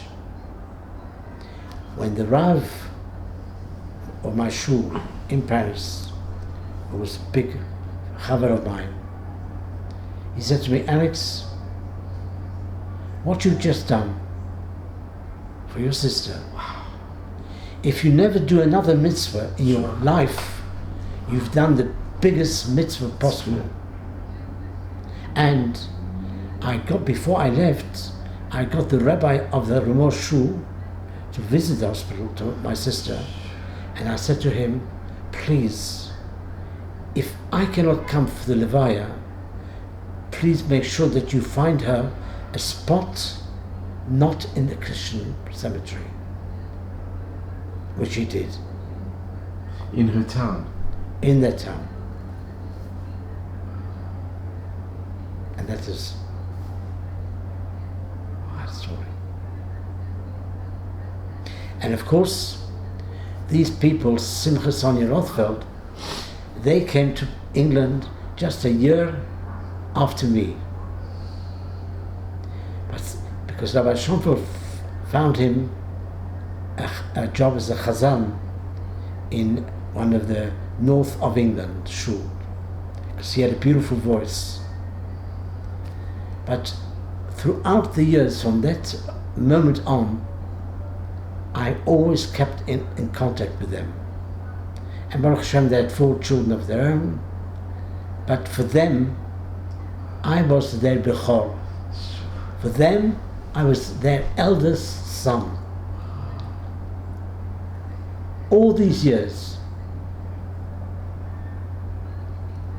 And even to the his last breath in hospital, he said to me, my Tyra Alex, I want you to know what wonderful nachas I always had from you. Now I hope my brach to you is that you shall have the same real nachas from your children and from your grandchildren. I left the hospital. 2 hours later, he passed away. Wow. At the funeral, imagine, he was a very respected Bober Chassid in Stamford Hill. Everybody knew him. At the Levaya, there were 2,000 Chassidim. But Sonia, before we left the house, she said to her son, when you bring the Oren from the hospital with your father to the house, I want you to speak to her son and to the Dayan of the Bob Hasidim. But at the Levaya, at the cemetery, I want only Alex to give the hesped. But I said to her, Sonia, how can you ask this of me? I'm not a Chassid. The 2,000 Chassidim will come. Who am me or Nochi? Like Moshe Rabbeinu said, who am I to speak, to give a hesped to this wonderful nifter, Reb Simcha Rothfeld, among all his Chassidim? She said, yes. You deserve, he loved you so much, you should be the one to say the last words to him. I came to the cemetery, imagine, in the big hall, before the grave. And I said to myself, and of course, what language do I speak to these Hasidim? Not in English, in Yiddish. I said, Rebbeinu Shalom, all I'm asking you is to give me koiches, strength, to be able to stand and to give this hesped to this most wonderful tzaddik who always looked after me. And I gave the hesped. You could hear a fly in the room. We went to the grave. You gave it in Yiddish? All in Yiddish. We buried him, and afterwards, before going away, all these Chassidim came to me and said, we want to give you the biggest shikoyach. We have heard many hespedim, but your hesped has really touched our hearts. That's right, Tom.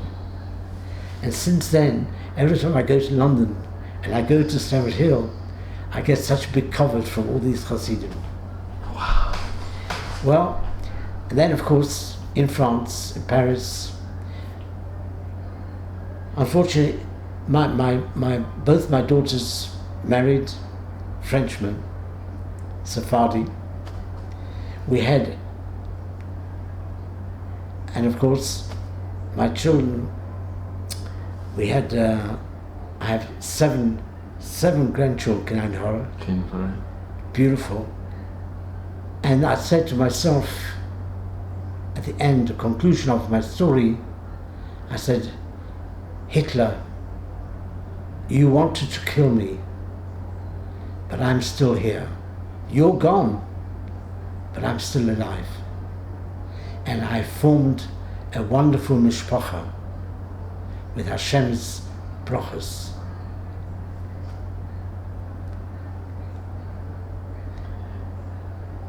And Baruch Hashem, all my grandchildren are going in the Derech HaTorah, Derech Hashem, and I've got real beautiful nachas from all my grandchildren. I left 2 years ago. I left Paris, and but I also must tell you, in 2001, 2002, my darling Solange, she was nifter. How many years were you married? We were married for 30 Lev, Lamed Bet, 32 years. Most wonderful, wonderful marriage. My children had their children, as I said, 7 wonderful grandchildren. And then, of course, I married a second time. And my second wife as well, unfortunately, was nifter, only after 6 years of marriage. And so, 2 years ago, I always was a great Zionist, always dreamt to live in Eretz Yisrael. And so, even though I left my children and my grandchildren in Paris, I took the plunge and came to live in Eretz Yisrael to fulfill my eternal dream. And here I am, Baruch Hashem, very, very happy. And I have a grandson who made that Aliyah. Wow. He did his army in Israeli army, and Baruch Hashem, he married a Pitora Hadosha, he married Shrum, and he's made me a great grandfather. Wow. And he's living here in Israel. And he's living in Yerushalayim. Yerushalayim. What more could you want, Alex? It's unbelievable. This is the biggest bracha, and I thank Rabbi Shalom every minute of the day and every minute of my life. And not only for that, but as David HaMelech said in our Tehillim Shabbos morning, Yemei shenosenu bohem shivim shana ve'im begvuras shmonim shana. Span of normal life is 70, but some have the bracha to reach 80 and more so. And Baruch Hashem, I'm now 78 years old, but I've formed a wonderful family. I've got my wonderful children, Anne and Rivki, and all my lovely grandchildren with me. And that is Almighty's brachas. And in conclusion, I must tell you that I had visited the Lubavitcher Rabbi twice. In 77 in Crown Heights. Yes. The first time, privately. I had the zchus to receive a private audience. I then related my story to the Rebbe.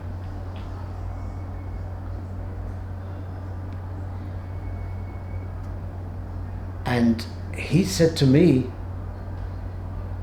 Rebbeinu Shalom has chosen you, of all the family, to survive Ad Hayom, because you had a very important mission to fulfill. What was your mission? To transmit Torah to hundreds of Talmidim. And that's what I did all my life.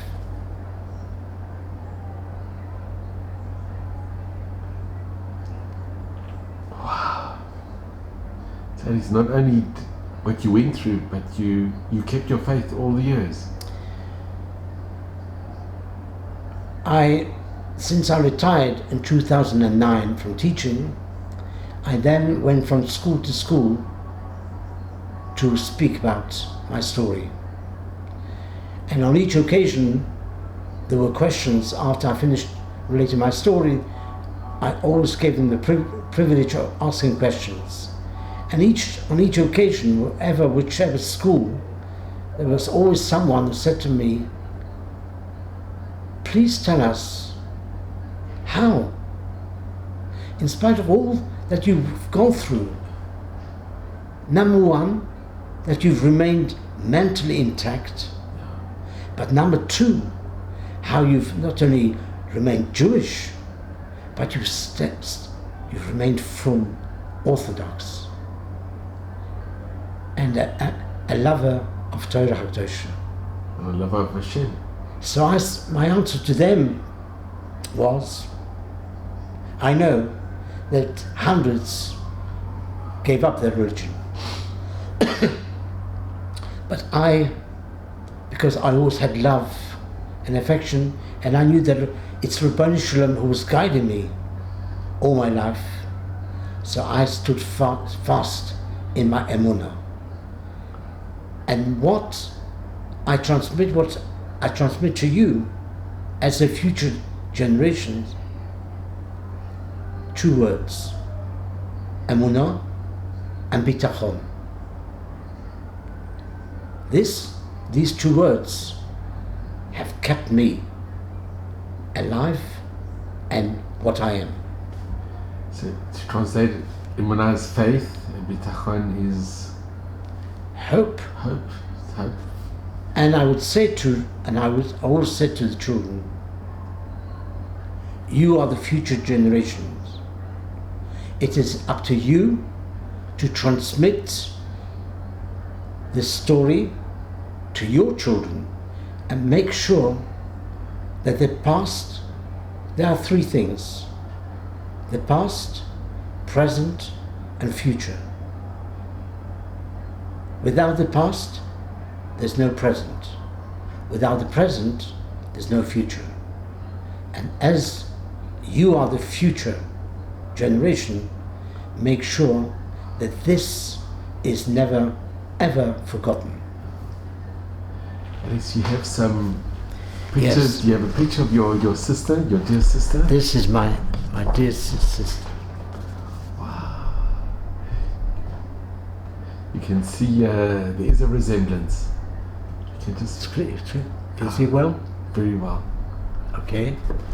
You took one of my father? Yeah. Okay.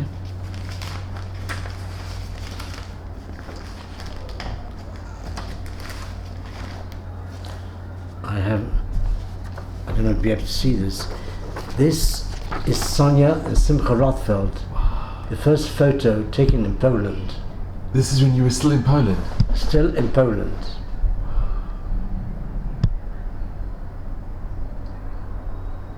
You can see they're just wonderful people. And there's And this photo and story is in Washington Museum. Not only Washington Museum, but I did a video for Yad Vashem. I think.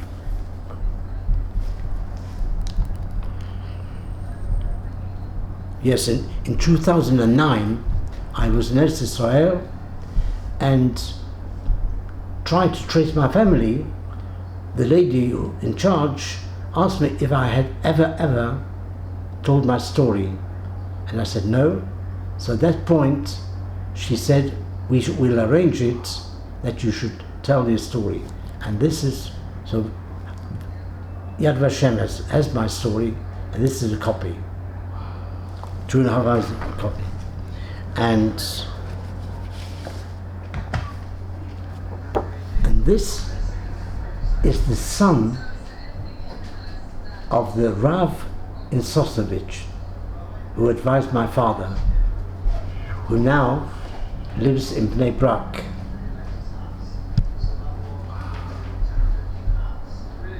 it's amazing. And of course, I've made contact with him, and I went to see him.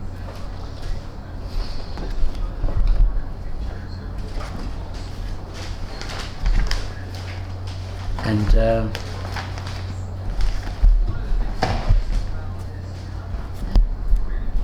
we made a dinner in London on Rabbi Schonfeld's 70th birthday. It's a beautiful And this is picture. him. You can see his uniform. Yes. He had extremely fond memories of Rabbi Schonfeld. Saw it? And what date there was in? This was in 1998. April 1998. And you are in touch with Rabbi Schonfeld's children? I'm in touch with one of his sons, yes. Jonathan. Jonathan, yes. This is a photo of my sister's husband and the bus I took to go to Krakow.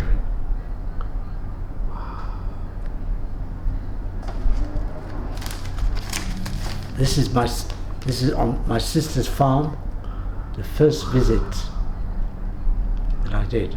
Your very first visit? Wow. Yes. See clearly? Very clearly. These are priceless. And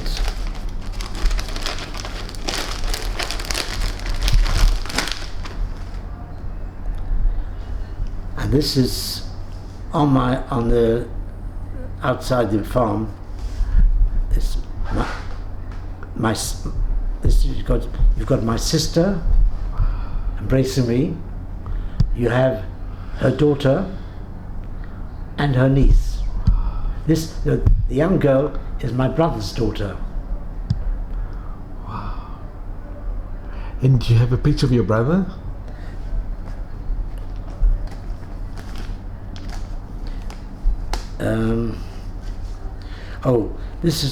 I have a larger picture, but this is a picture of him. Wow. As I left him. As you left him, you can see. You can see, wow, without any. You can see how impoverished in a way. Wow. And this is a picture of on the boat from Poland. Being a rabbi of the community, this was a community in Croydon, South London. I was involved with the Jewish refuseniks of Russia with my colleagues, and in this picture every single week we would speak with the families of those who were imprisoned in Russia.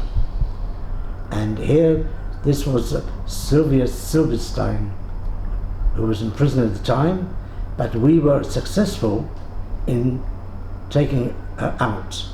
And in the picture you can see myself, the Archbishop of London, and also a colleague of mine called Rabbi Philip Ginsbury.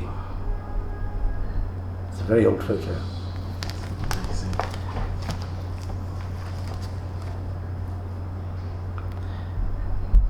And here's a letter of my last Shabbat of the shul.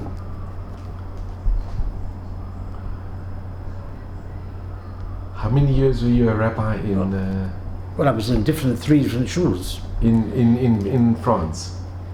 In France, I didn't know. I didn't officiate as rabbi. No, only in London, in England. But in France, of course, I officiated Rosh Hashanah Yom Kippur. I blew the shofar.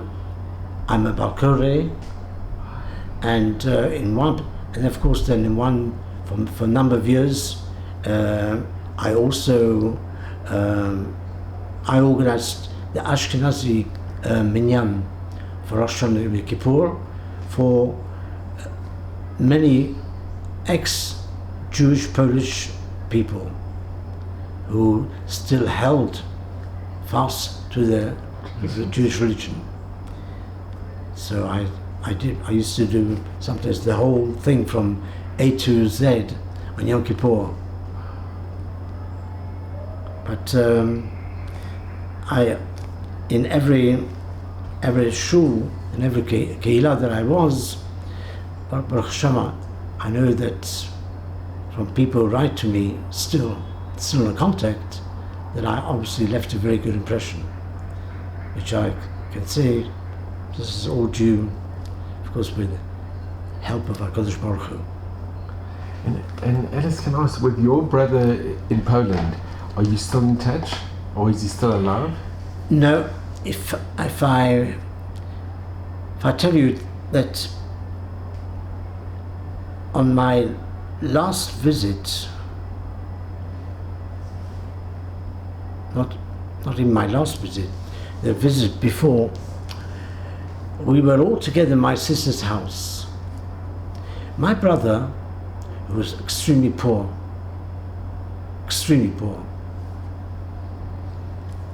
lost his wife, lost his job, and was extremely poor. When he saw me the first time, he got the impression that I must be a very rich man, nicely dressed, coming by air from France. He thought that I was a very rich man. And as I knew that he was poor because he told me in his letters, so he expected obviously that I would give him a large sum of money. But I told him, "You're mistaken. It's not because I've come 6 times to Poland, and it's not because I wear perhaps a very nice suit, and I've come by air all the way from France, that makes me rich. Far from it. I'm just a teacher. I even live in a rented apartment, don't even own my own house. So I want you to forget this stupid idea. But because he saw that I did not give him, so he, one minute sitting down, next minute it says to his son, if that's the case, we're going home. And he left us, and from that moment on, he cut all contact with me. And I asked the guide, because I'm even to this present day, I'm in contact with the guide, Polish guide, who's now like part of my family. And I pleaded with her, I said, please tell my brother that he's completely wrong. But he didn't want to listen. So there the contact went, and even my sister's daughter, who when I came there, she was so happy. But I think for them to have known, have found out that I was Jewish, and they being very strong Catholics all their lives, it was, and not having ever met a Jewish person. Might have been the very first Jew they ever met. It was, and for them, I was told by my Rav, for them it was a tremendous big shock to have found out that their mother has a Jewish brother after all those years. And have they wanted to keep the contact? Any of the no grandchildren or the I have daughter? no contact whatsoever today. Well, very unfortunate, but that's how it is. But I'm sorry, because number one, they're all Eden. They're all Jewish. My nieces, my sister had, like myself, 2 daughters and six grandchildren. But they don't wish to know. They never asked to meet with your daughters, or? No, they've cut off all contact. Can I ask, Alice, when you met your sister and you sat with her in the hospital, did she ask you about what does it mean to be Jewish, or what was it like having the faith of our parents? Did she ever regret that she never had that opportunity to know what it was to be Jewish? Or, to be honest, it's a very hard question. I was never confronted with this. For her, I didn't come as someone who was Jewish. You came as a brother. I came as a brother. And therefore, for her, there was no question of religious, Jewish, no. It was her brother that she had longed to see. This was a long lost her dream. Wish, a dream to see her brother. And that's all it meant for her. But the fact, as I said earlier, that she heard me say that she was born Jewish and she would die Jewish, and the fact that she's standing in, and not only before, but before that, she stood in the shul and kissed the Sefer Torah. What more could she ask them? So this was, if you ask me what was her reaction, this was. It was a very exceptional. Accepted. You facilitated her re-entry into her heritage, taking her to the shul, the Ramah shul. It's not only the Ramah shul, the Ger Tzedek is buried in the. Yes, and for me, this was sufficient to know that she accepted it without exactly telling me in words. You're right, yes. The actual action her was action, more important than any words. Much more important than words itself. And when I took it and I saw Kiss the Servitora, this was... You know, Alice, your parents... I couldn't even express what I thought at that moment. There were many forces. Your parents were obviously... They must be crying in Shemayim. They must be so happy when they saw them. But I'm sure, as you said, like everybody else said to me, they must have lots and lots of nachas from me. That you were reunited. And I have never forgotten. But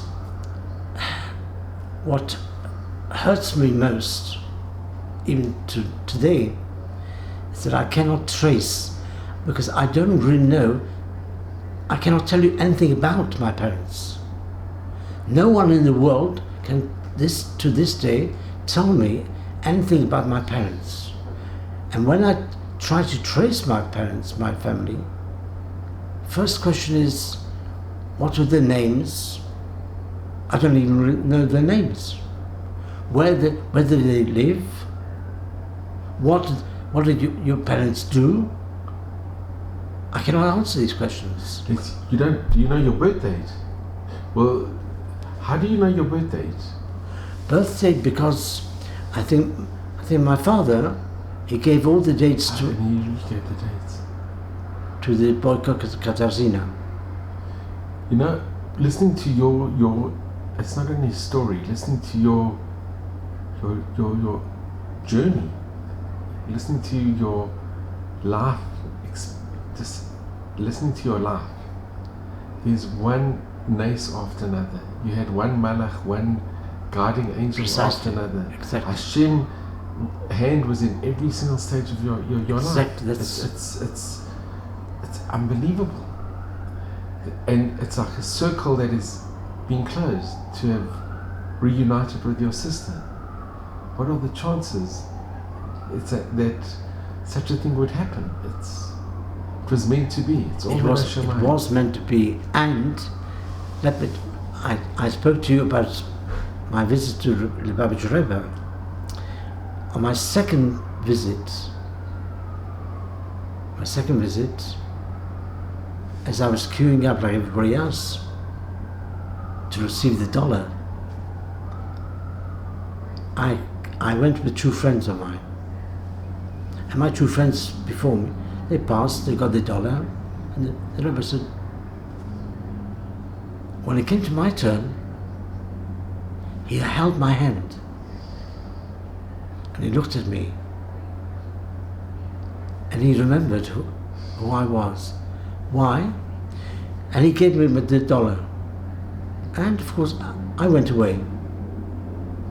I hadn't gone more than 2 minutes away when suddenly his Rabbi recalled me. He said, the Rebbe wants to see you again. I came back and he said, this was in 1983, my second visit. He says, here is a second dollar for your sister.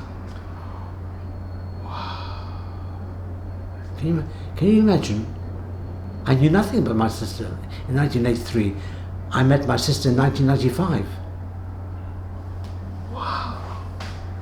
And he said, here, I want you to give this dollar to your sister. And I gave her in the Ramos shul.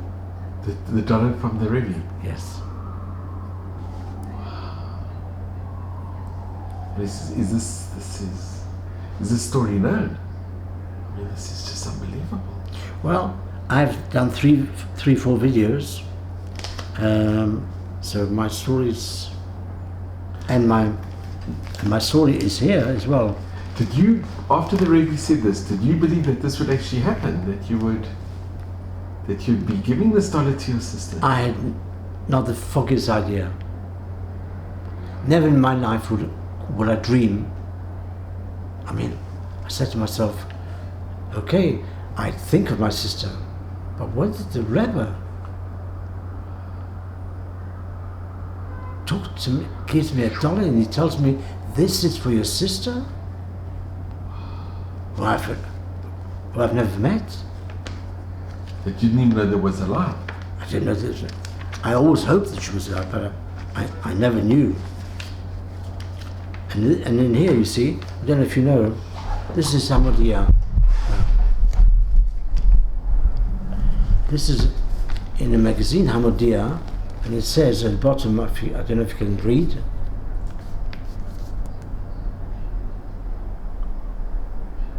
Yeah.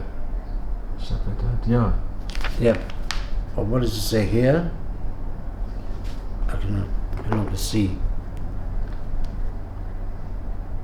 Yeah, it says the Odyssey of a Child Survivor, Rab Moshe Eliezer Rosin story. And here it's mentioned in... And the whole story, my story, is in here. With pictures. Oh, yes. I'm going to show you.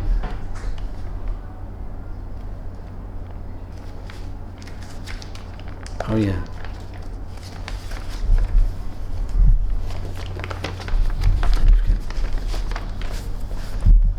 The Odyssey of a Child Survivor. Wow. Here you see you smiling. It's one of the first pictures that I've seen you smiling. You can see the boat.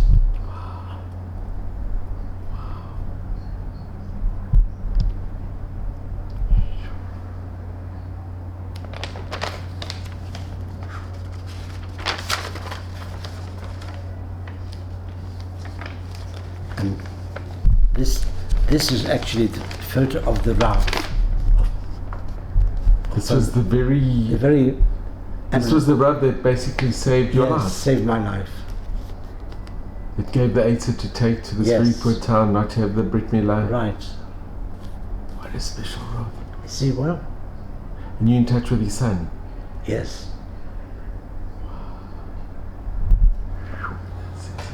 This is Bishu, as I've shown you.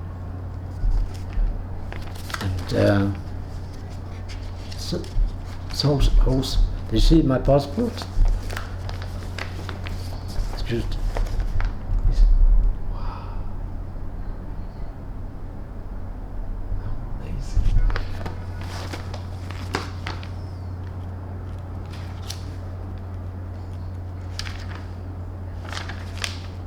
That's it. Yes.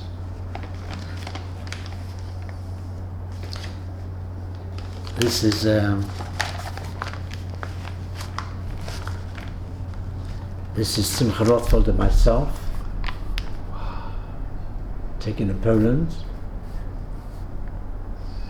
and this is my brother on my visit to Poland.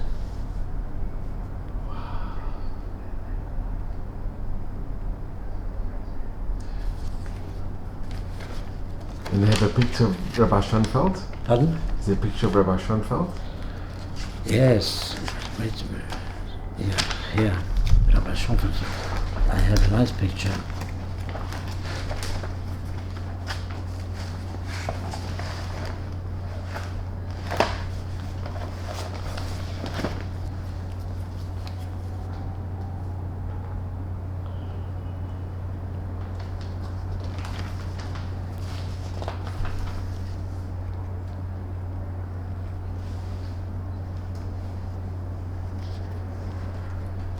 There were 3. Oh, here it's inside here as well. Yes. They do have, I'm just going to show for our viewers. This is in the article that they have. He looked so distinguished. Rabbi Dr. Solomon Schonfeld. Yes. And Alex, if I'm just going to show this for our viewers. This is a picture with you and Reb Simcha. This picture of Reb Simcha, and this is the Rav. When he was older, the Rav of This is the top one is you and Reb Simcha, and this is the Rav of.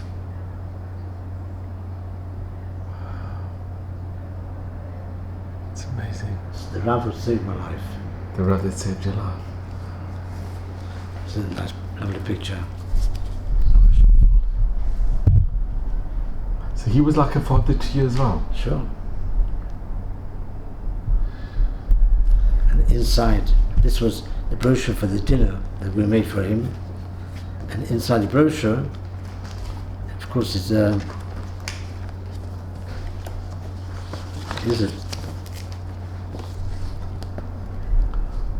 that I ever again.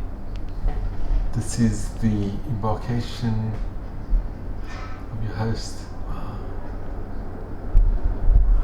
That's amazing. Yeah. See, I've four videos. One on YouTube. You can find me as well. On YouTube. It's in English, Frank. And the other video that was. This is from New York. And it's called Project Witness. I don't know if you ever heard of it. You have? I have. Well, this. I was invited 3 years ago. I was invited to do an interview and be filmed by cameraman and journalists from New York in London, and they were so impressed. They took it back to New York, and every year Hamodia, it's Rabbi Lichtenstein, who's at the head of Hamodia in New York. She organizes a very, very big dinner, to raise funds. And at such dinners, she invites a personality, well-known personality. And just before I came on scene, it was Rav Lau, Chief Rabbi. Chief Rabbi, who for 2 years was the guest of honor.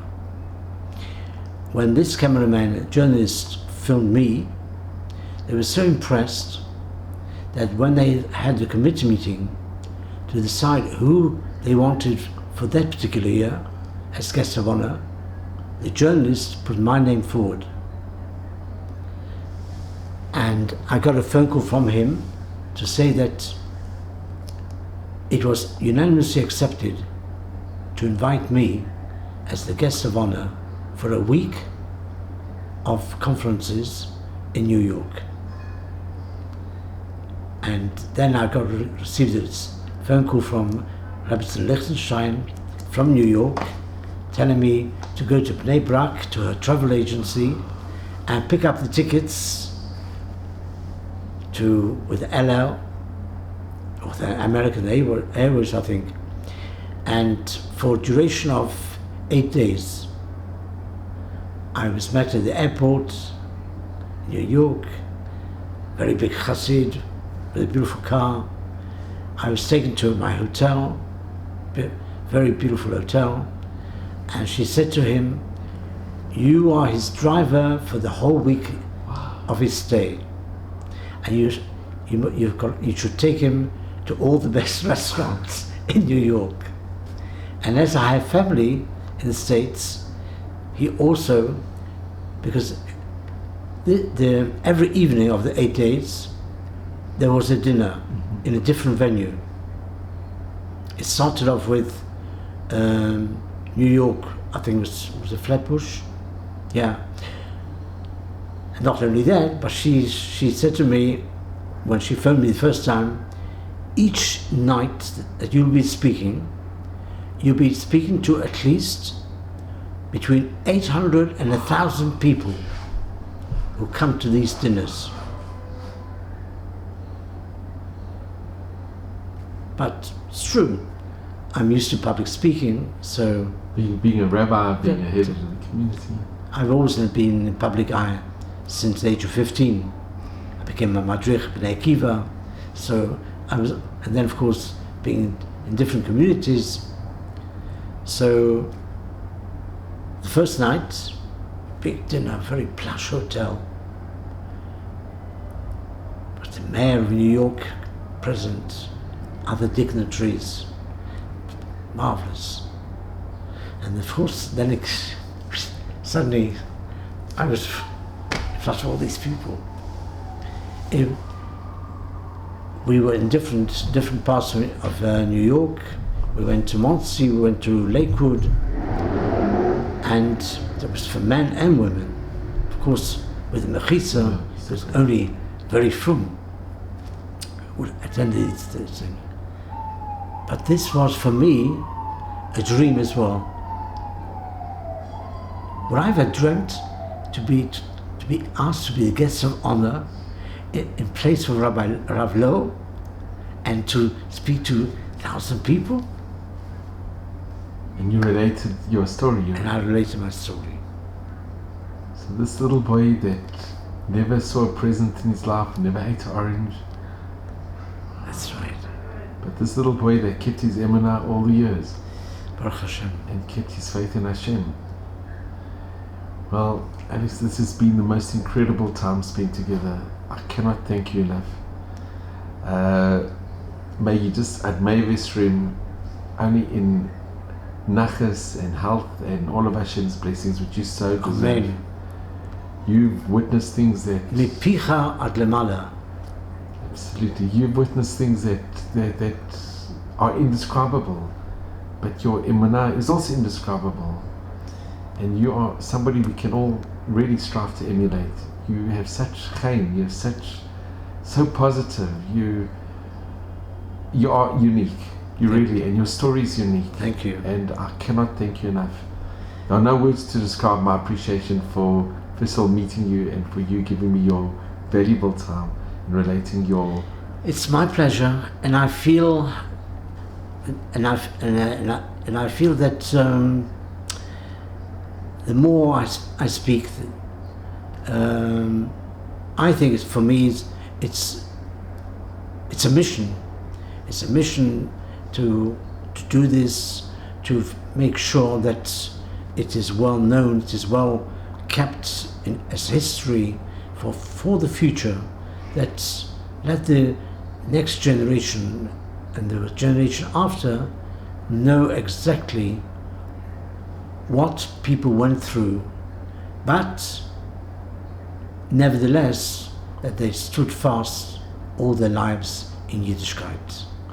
And that is what the message, my message is, that not only should they transmit the history of the Holocaust, but also for the people who remained steadfast and were not angry with HaKadosh Baruch Hu, like many hundreds others who discarded their religion because they said, Evo haya Hashem, where was God in all this?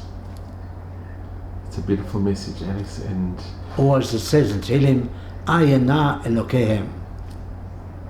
Alex, I think you also symbolize the karas hatov, that you had such karas hatov for the woman who brought you up in those 6, from a baby till Yes. you have tremendous karas hatov, tremendous gratitude for non-Jewish people that the town folk didn't tell the Germans about, or fellow Poles, and she saved your life. She did indeed. So you have embodied also this tremendous gratitude, this karas hatov. And that's why as I said, I've never forgotten her till this day. Her name's constantly on my lips, and even my brother, to have found him, we were so close. But by finding your brother, and by your determination to have this karas hatov, to thank him, and he found your sister for you as well. He found my sister for me. So he was Hashem's agent in order to find your sister. So I you could be found one reunited. very good shliach in the Polish guide. Did she ever remarry? Or did she ever marry this Polish guy? Yes. And every year, till I came to Eretz Israel, every year she has friends in Paris. So she comes to Paris every year, and each time she phones me up and she comes down to me, to my house. Well, and something more. She told me her mother passed away just a little while after my sister. And where her mother is buried, although it's in the end of the Christian cemetery, but she's buried right next to my sister, who's on the other side. That's amazing. And every year, every time she goes to visit the cemetery, she lights a candle for her mother and for my sister. Isn't this a shliach? Is this someone wonderful, an angel? Min Hashemayim. It really is. Your whole story is, it's so illuminating. It's so special, Alex. It's so special. So you must just always smile and always know that Hashem's with you, and you really do have a mission to tell as many people your life's journey, which you have. It's unique. And may you just have all of Hashem's blessings. I'm delighted to have related the story to you, and I'm very delighted to have made your acquaintance. It's wonderful. And I think what you are doing is also great work. To dedicate your time, apart from your professional job, to dedicate your time to all this. To document your story, Alex, it's the greatest honor and privilege. It really is. And I just, from the bottom of my heart, I really want to thank you. Well, let me say it's been a great pleasure, and I thank you for coming, and I thank you for filming and listening to me. It's a pleasure. And Alex, I just want to personally thank you. In exchange for all this, I just want to thank you so much, Alex. It's been such an honor and a privilege. And I just wish you all of Hashem's blessings, and thank you so much. Thank you very much. You really are extremely special. And this has been, there are no words to describe how special this has been. It's wonderful. Wonderful to meet you, wonderful to speak to you and relate everything that I've said. It's been said with pleasure and time giving. No bother at all, no problem. Thank you so much, Alex. Thank you. So let me finish with this. Thank you so much.